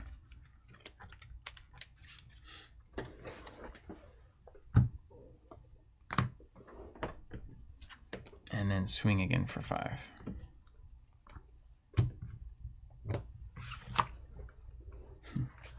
No block? Actually, hold on. No. Swing again for 6. Brave Forge. Yeah. 6. Block for 2. Take 4. You got it. And we'll see if you can do it from the top rope. 6 shackles. Let's go. 1, 2, 3, 4. What's up, Supervillain? Yeah, so what we're using, 6. these are all done. We're waiting on them to be made here in Tulsa. So they're churning. Right now, once we have the stock levels we need, we'll launch them probably in a couple of weeks. All right, we'll try Blue Maverian from Arsenal. Then let's Yellow Seeds. I mean, do both these do Arcane? Yeah. That's it then. That shouldn't. This deck, whatever, does not have any this doesn't do barrier. arcane yet. Okay. If it hits, it creates a rune chant, though. This will do an arcane. Okay. So then my play is pitch to create a rune chant. Just play that Vexing Malice. Game That over. also, well, I don't have the resource. That's one card I saved. Oh, that's the only one in your I hand? kept my blue. Oh, Yeah. shoot. But I'll still create a rune chant here. Then I have one left. So then I'll pay 1, play a Riftbind at 5, doing 2 arcane damage. One So you from this, one grasp, from that. basically. Yeah. You got it, yeah. Yeah. That's where you probably do... What, do you run the Norrøn Hood probably in this one? You probably switch out to the hood. Yeah. Do you want to do it one more time? Yeah, let's do it. Let's do it one more time. For science. First side. There was a turn in the middle there where I opted for the second sword swing. I think Nourishing Emptiness was a better play. That nourishing swing is devastating. The tokens, because the games are so short, it really is just 2 to 3 damage over the course of the game. I mean, By it's the time still I got good. It's great. It's great, but But like when the games are shorter, they're less relevant. I don't have less health, Tony, so I can't. I guess I could Arcane Barrier 3. I'd have to lose 3 cards from hand. Take 1 Rune Chan and then dump 3 cards. Yeah. Can you do anything after that? Swing So sword or anything? You'd have to do 4 basically yeah. at that point. Well, so the thing I was doing was swinging for 5. Yeah, you're good then. So you'd have to cover up the rune chance. Has all reds in hand. Yeah. Yeah. It's a bummer. I think the hood is right on this one though. I think that's better than Friggy. Yeah, even if I block for 3, I only have reds in hand, so So you lose 3 cards and take I the lose 5 the game damage. anyway. Yeah, doesn't matter. Okay, let's see. Frosty sleeve. That's right. It's that beautiful arcane That winter rune chant. Yeah. winter hat.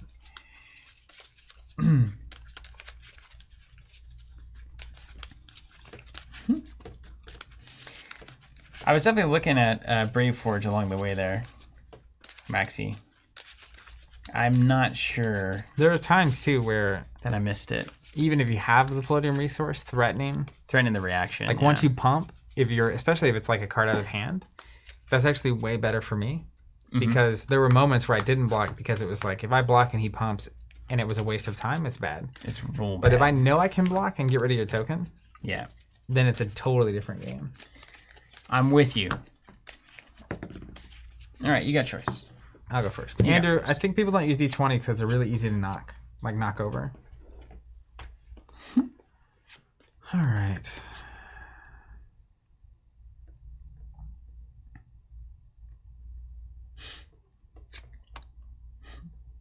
Interesting.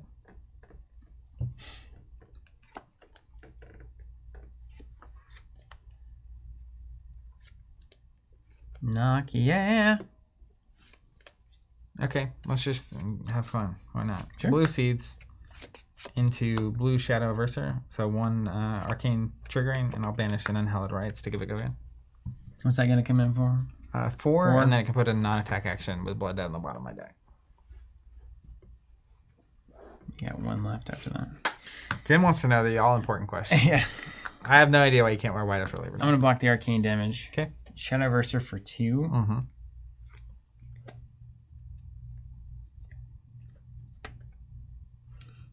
I'll sink below and not trigger. Okay. Let's shackle. Pay 1 unhallowed rites, putting seeds on the bottom. 4 damage with go again, and I have 2 resources floating. Shunt that. Okay. Pay 2. Swing sword for 4. Shunt that. Take 1. Boom. Boom, boom. Big old Warrior D on the first turn. What's up? So I took 1 and you took none? That's right. Jesus. Don't even know how that worked. Just add the cards. And a fresh new hand. You start with 2 life as a little... Yeah, it's a little. You know, you handicap. need the handicap. You need the handicap. You need the I handicap. appreciate that. Yeah. Just looking out for the little guy.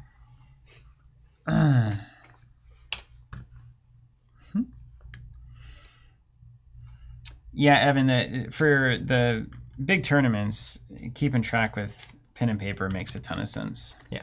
So what you do with the spoils as well, it's really helpful. It's surprisingly helpful. What you can walk back and work out where you're like, oh. Yeah, I've also been keeping notes like, who am I playing, where are they from, what hero are they playing, did I go first or second? And then you can also see the life totals. It's nice. And anything like, cover up the Singing Steel Blade turn kind of notes. Just do it. Whatever. It doesn't matter the cost. Just do it. Just do it. Let's go hit and run, pitch, Dawnblade for 3 with go again. It's a heck of a Dawnblade there. My fist is my Dawnblade. For 3? Yeah. No block. No block. Okay. Am I good to take it? Yeah, you're good. I'll call you in the morning. Yeah, of course. And then let's go Brave Forge for swing. For 4? Yeah. Block here. I'll pitch for +3. No block. All right, take 3. I'll grab my token. Yeah, you can't keep notes, Tony, about cards or game state or that kind of stuff. You can just keep health notes, but then after the game, I'll write stuff down from the game. All right, well, as they say, party on. Here we are. Let's pay 2 for Hal from Beyond, red. Let's shackle. Let's pay 2. Swing the sword for 4. Pass blocks. Get any reaction? I'll pass. All right, I'm gonna sync below that. And put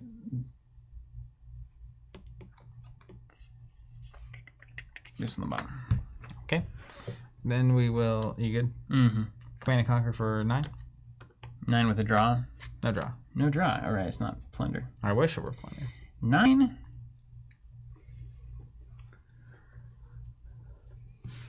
We'll test your metal here. Well, it's just there's not much value there. It's just damage, but I don't like this. I don't like this hand. But it's not terrible, I guess.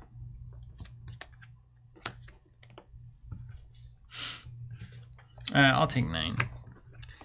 Got him. Turn that helmet on. Okay, let's see. Let's go.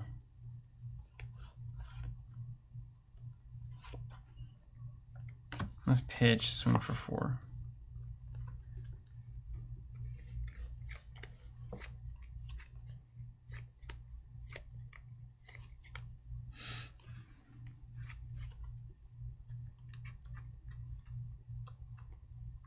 Cards in hand.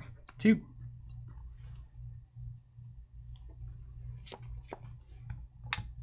Let's block here and there for 7. That's good. Covered her up. Covered her right up. Covered her up. 2 shackles. Let's go. Kid. There goes an Art of War. That's right. There goes a Plunder Run. You didn't play Art of War last game, did you?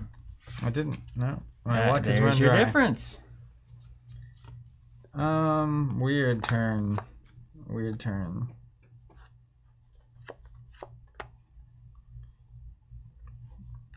Let's just Change, run dry. let's shackle. Swing the sword for 1.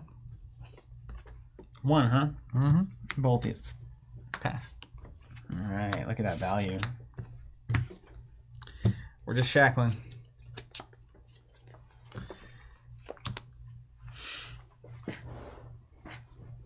Okay. Well, yep, that's what we like. Pitch, Red Warrior's Valor, Dawnblade for 6. Don't like that. Card's name? 3. Why are you asking? 3, yeah, who wants to know? What did I put here? Okay.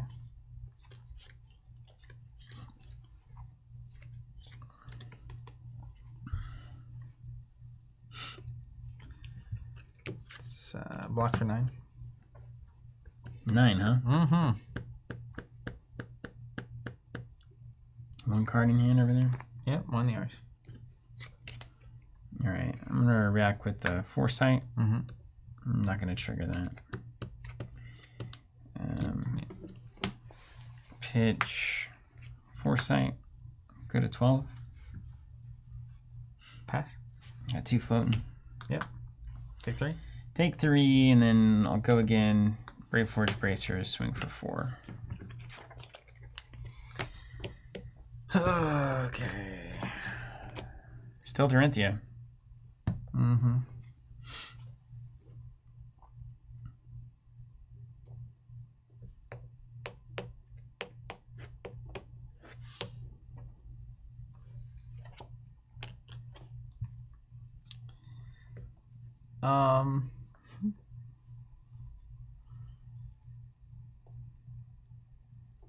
Black with the Husk. All right, you got it. No token after all. I don't like it. 3 my shackles. best. Red seeds. Red seeds. Red Riftbind. Whew, that's when you want to see them, right? Just print it. Okay, let's go double red. Now I gotta think about this.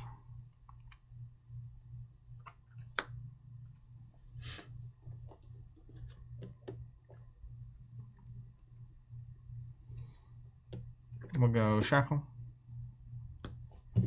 I'll pay 1, 2 floating for red Riftbind at 5 with 2 arcane damage coming at you. 5 with 2 arcane.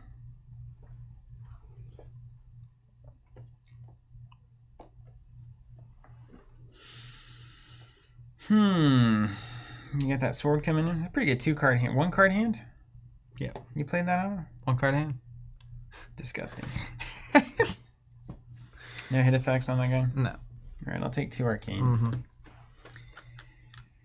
Riftbind for 5. Great question. You got the sword coming in. You played that off a 1-card hand? I'm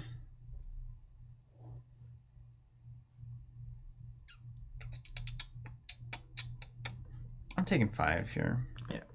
Swing a sword for 4. All right, I'm going to get both of those armor pieces there. You got it. Take a blunder.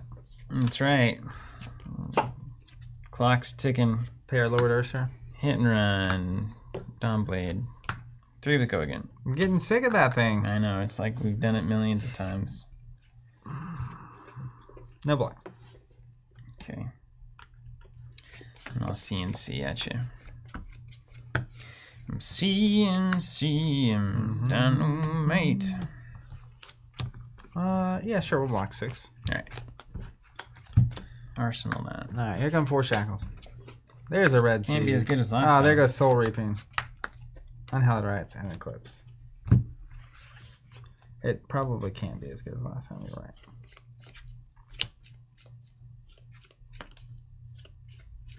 Wasn't that Riftbind played from Banish? Yeah, it was played from Banish. Yeah. It was played. Really bad lag. Earthborn Rangers was on Kickstarter and we wanted to play it while it was active on the campaign.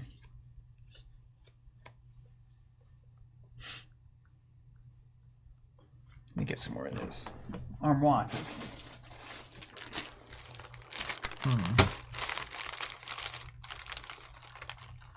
Okay. Let's go red seeds. Blue seeds. We Blue all plunder run. scream for Red seeds, blue plunder run. Pitch a or a shackle. Pitch a blue. Unhallowed Rites. 2 floating.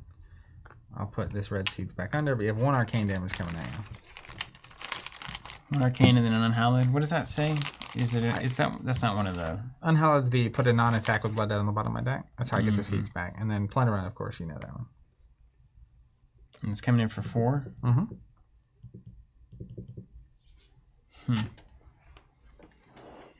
Potentially only have the sword swing left. So potentially no plunder run draw. To do this right.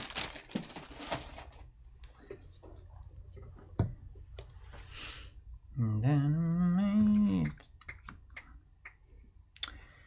One's good. Okay. I'll take that. And then I'll pass defense. You get reactions. I'll pass. All right, sync that. Okay. Then let's pay 1 for meet and greet. Scott, go again. For 2. For 2. For 2.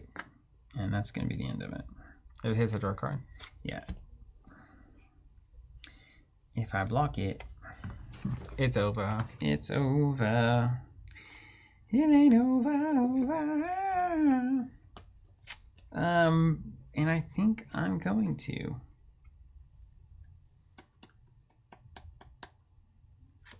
Yeah, block it. Okay. End of the chain. Take 1? Yep. Okay.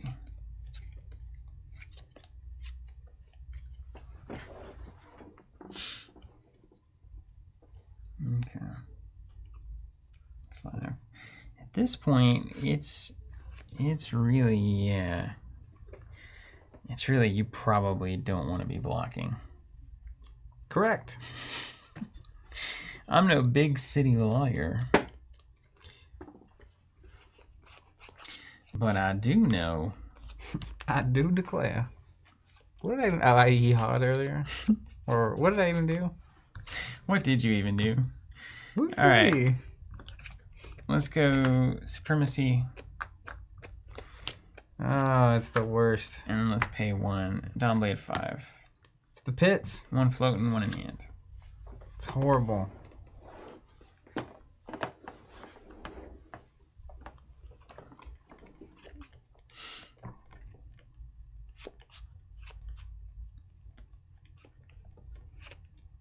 I mean, I guess I gotta make you prove it.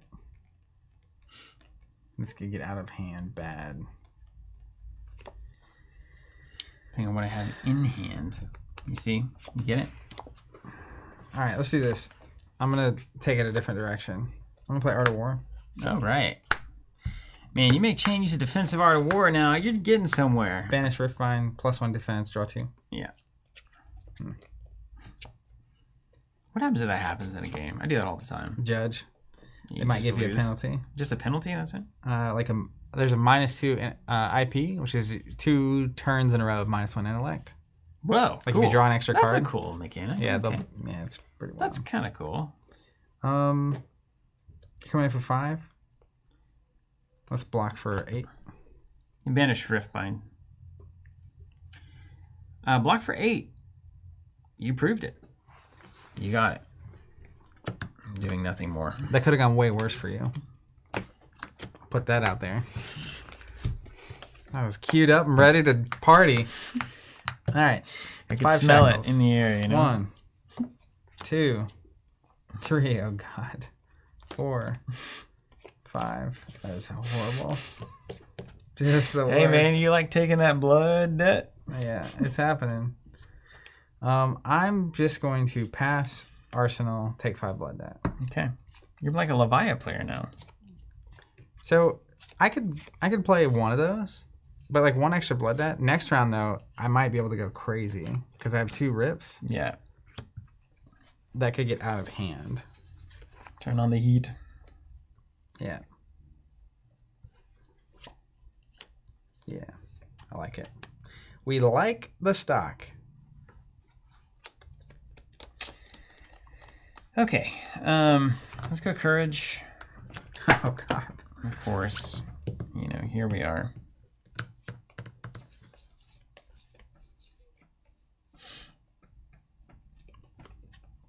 And then, boy, that's something else. Yeah, because like, there's no conceivable way this is ever good. I'm just gonna swing for 3. What? It's just funny thinking about like the ways that Dorinthia can punish anything you might Yeah, I'm not blocking. desire. All right, we're bolters. Mm-hmm. Take 3. Of course, call me in the morning. Hit and run. Oh, sweet baby. Jeez. And then let's pitch, swing for 6. Or go again. No block. Okay.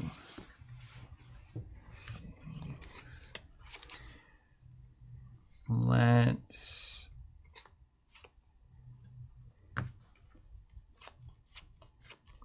pitch +3.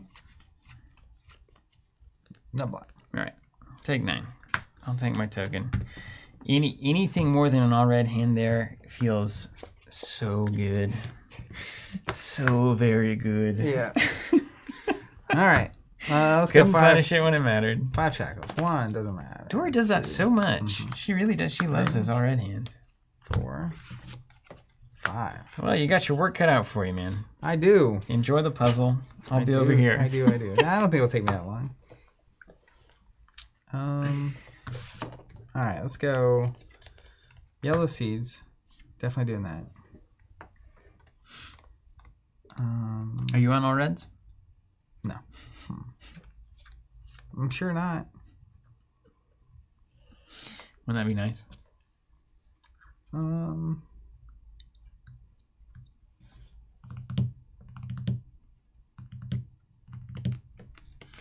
right, so you got 2 rip throughs, so arcane damage becomes important. Yes. You're going to want to cancel that. Yeah. Yeah. I'm seeing that. You got 1 rift bind. You have to play a lot of stuff. You can play that Shadow Verser, I can tell you that right there. Maybe. Maybe not.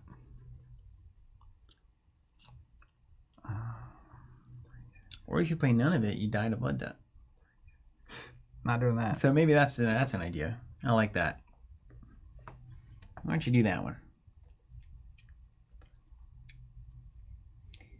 You ever thought about dying to Blood Debt? Hey, kid. Okay. Let's pay 2 for How From Young. Let's play Shadow Puppetry. Let's pay 1 for Riftbind. It's a big one. It's 3, 4, 5, 6, 7, 8, 9, 10. Big old 10 Riftbind, huh? Mm-hmm. And then we got 1 wrench. 1 arcane damage coming at you. Okay. Nothing else that I can see that does arcane in your little discard pile, right? Nope. No. You can always grasp, which we'll accept. I'm going to honor that with this Nourishing Impetus. Okay. And then I'm taking the 10. All right, I'll trigger this. I won't banish it. It's good news, Bears. Let's think about this.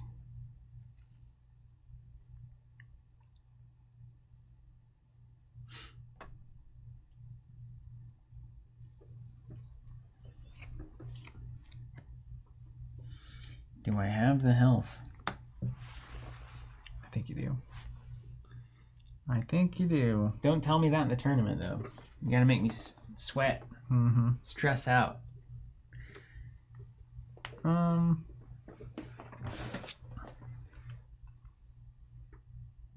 Make you sweat. Well, every health might eventually matter. We'll go a Shadow Verser for 2, no banish. I'll take 2. Snaps, unfortunately. Oof. Beautiful card, Shadow Verser. And then let's pay Shackle. Pay 1 for an Unhallowed Rites for 4. Oh man, we're in the reds now, though. I feel for that. I'm taking 4.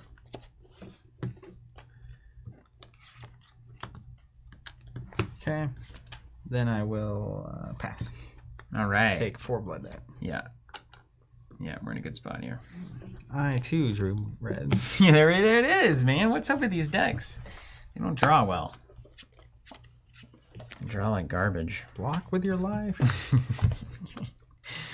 Take it to the body. Well, what's really bad for you is you've got to block here. And you got one on the cap, don't you? Mm-hmm. Put my helmet right back on.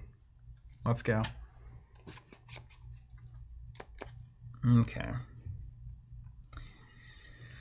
Well, let's pitch.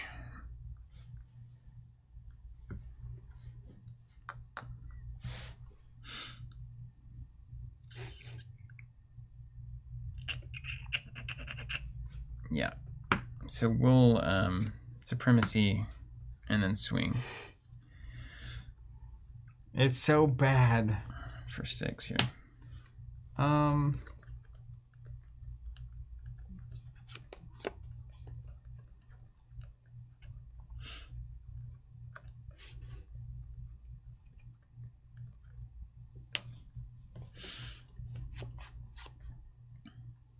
Card in hand, 1 arsenal, 1 resource floating. That's right. All the things you want.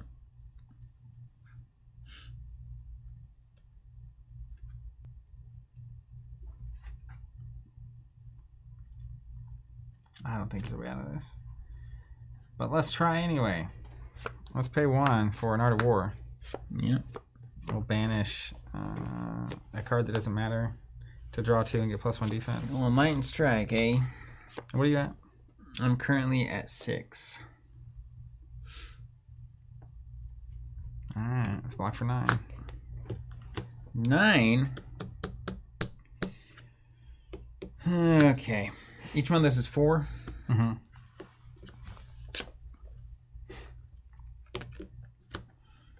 Well...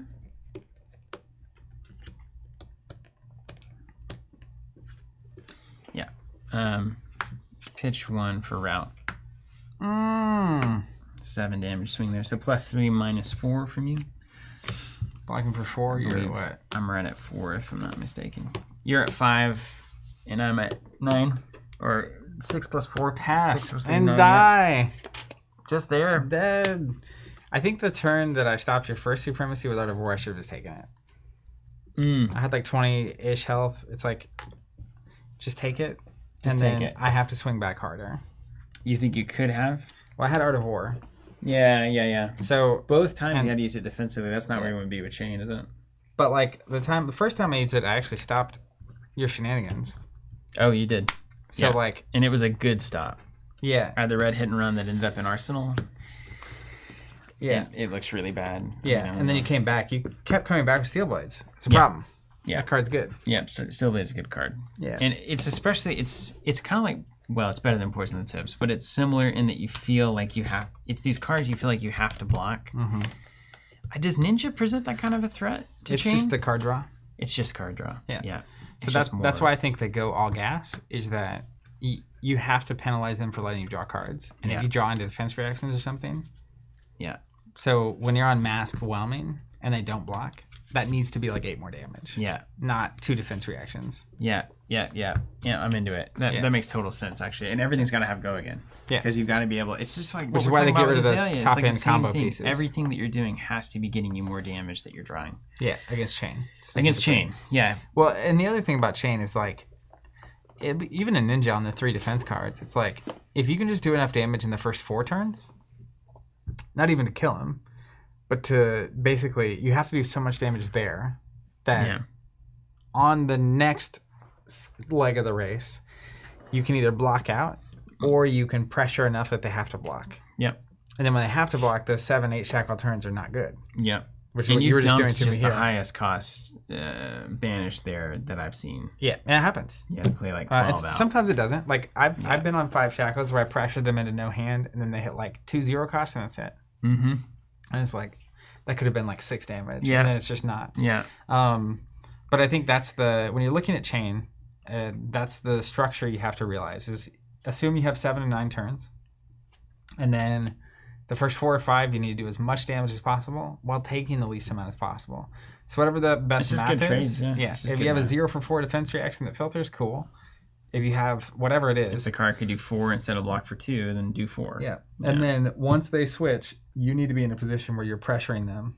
And at that point, it's can they keep enough cards in hand to actually make use of 7 shackles? Yeah, and that's the interesting thing about Chane, at least here, not the other builds. The Flock build is there, and there's probably some other ones that are going to come up, the Dimensional Crossroads stuff.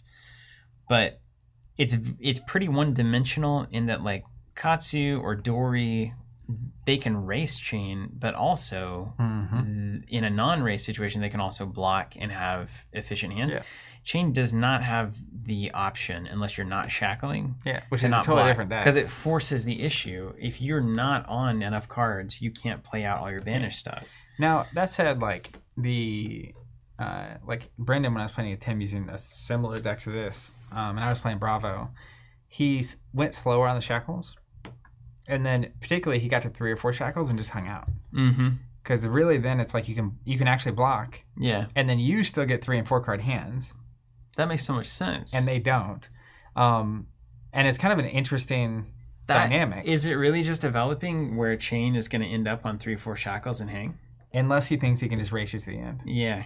Yeah. It's so fun to watch this meta develop. Yeah. It's crazy. It's really I've never cool. seen it so dynamically happening Live. in front of my eyes. Yeah. Every week by week. And this is probably the healthiest meta you've been a part of on a global basis. Like Netrunner was the last big game you played. Yeah. And it's an LCG, so that meta doesn't change or evolve particularly quickly. It didn't change hardly at all. I played the same deck for like 2 years. Yeah. So, and like when Arya comes out, watching it shift again, you get that every 4 or 5 months, basically.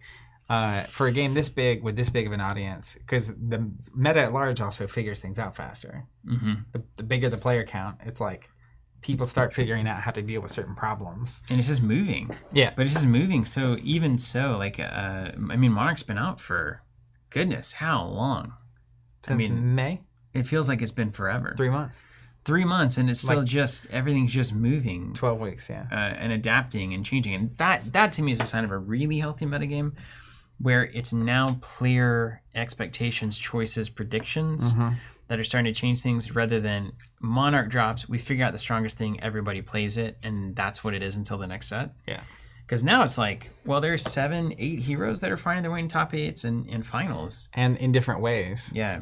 And people figuring stuff out. So that's where, like, in an LCG, you can imagine if we were getting 20 cards a month, and it's like if Chane gets 1 or 2 cards a month, it just doesn't change that much. Yeah. Ever. And it would be oppressive if he's too good. Yeah. Yeah. Super impressive. fascinating. Well, hey, thanks for joining us, everybody. What do you got? The last thoughts? Last thing for me Final is Chane's obviously good, and I'm no pro with Chane, but looking at something like the calling in Vegas, I can easily see a bunch of people being on an answer to Chane. Yep. So I'm, even we're getting the Road to Nationals data now, and it would make me think you'd see a lot of Katsu and Chane. And I think there will be some of that there. But I could also easily see it being that no one that's really practicing is playing publicly with the stuff they think could just beat this. Right. So I'm very excited to see what the meta looks like through the rest of the Road to Nationals, and then particularly once we get to Vegas, which is a nice capstone. Because then Tales of Aria World Premiere, then the next weekend is pre-releases, and the next weekend is the release of Tales of Aria. Yeah, all eyes on Vegas. So then it's a whole new experience. Chane is going to be the riskiest thing to bring to a big event. Yeah. Straight up. I mean, I would be terrified that there's an answer that people have just solved. It doesn't even, even if there's not, there's an answer that, it just shuts my deck down, every single person in Vegas is going to have 1,000,000 reps against Chane and 10 reps against everything else. Yeah. To be on the deck that everyone's testing against is so scary. Yeah. For me, you better be good with it. You better have a slight change to it that is unexpected and puts it over the edge on what people's expectations are for what they see from Chane. Yeah. That you can subvert and then overcome. And I'm sure there are ways to do that. Like Flock is a good example of where Matt did that. So, you know what was cool? I was listening to the Matt interview, and this is just really important information that a lot of people don't hear much, where it's like everybody posts their poll of heart, but nobody posts their box that just had normal Majestics in it or whatever. It's I watched that Matt interview, and it is enlightening. It's great, and it's good to have a personality that's kind of at the top of the competitive tier like that. Who's great as far as I can tell. But the day before, played something. I can't remember what it was. I think it was Dash. He played an aggro year Dash, and went 3-6 or something, or 3-4. Had a very bad record. And so you don't ever hear about, the top players is I tried something new, it didn't work. Yeah. And then came back the next day with a control dash build and was undefeated. Yeah. So it's just understanding that is also happening with even very good players is really important, I think, in context to have. They also lose. Yeah, everybody's just trying to figure it out, and nobody is in a position. And this game doesn't really allow you to be good enough that you just can't lose. Yeah. I mean, it's the balance is so tight. You're going to have some bad flops on your Chane matchup, and, it's going to happen. Sometimes you get the bad beats. That's right. All right, everybody. Hey, thanks for joining us. We've got these products you see us using here today are finished. We're officially out of development. We're moved into production on those, so we're looking at weeks until those are available. We're building up our supply right now, and we'll have those on our website. And, of course, you'll know when that happens. And if you're going to Vegas, it'll probably be around Vegas time, these launch. If you're going to Vegas, we'll see you there. come up and say hi, please. It's not an imposition at all, unless it's like super competitive, like mid-game. It's like right in the middle of the tournament. You got to make the thing. I might be in headphones, like focusing and getting in real in the zone competition mode. So otherwise, after we've 0-5'd out of the tournament, come have a drink with us. Say hi. We'd love to see everybody. Can't lose. Either 0-5 drinks. That's or right. Ride the submarine all the way down. Yeah, all the way to the bottom of the sea. Take care, everyone. We'll see you next time.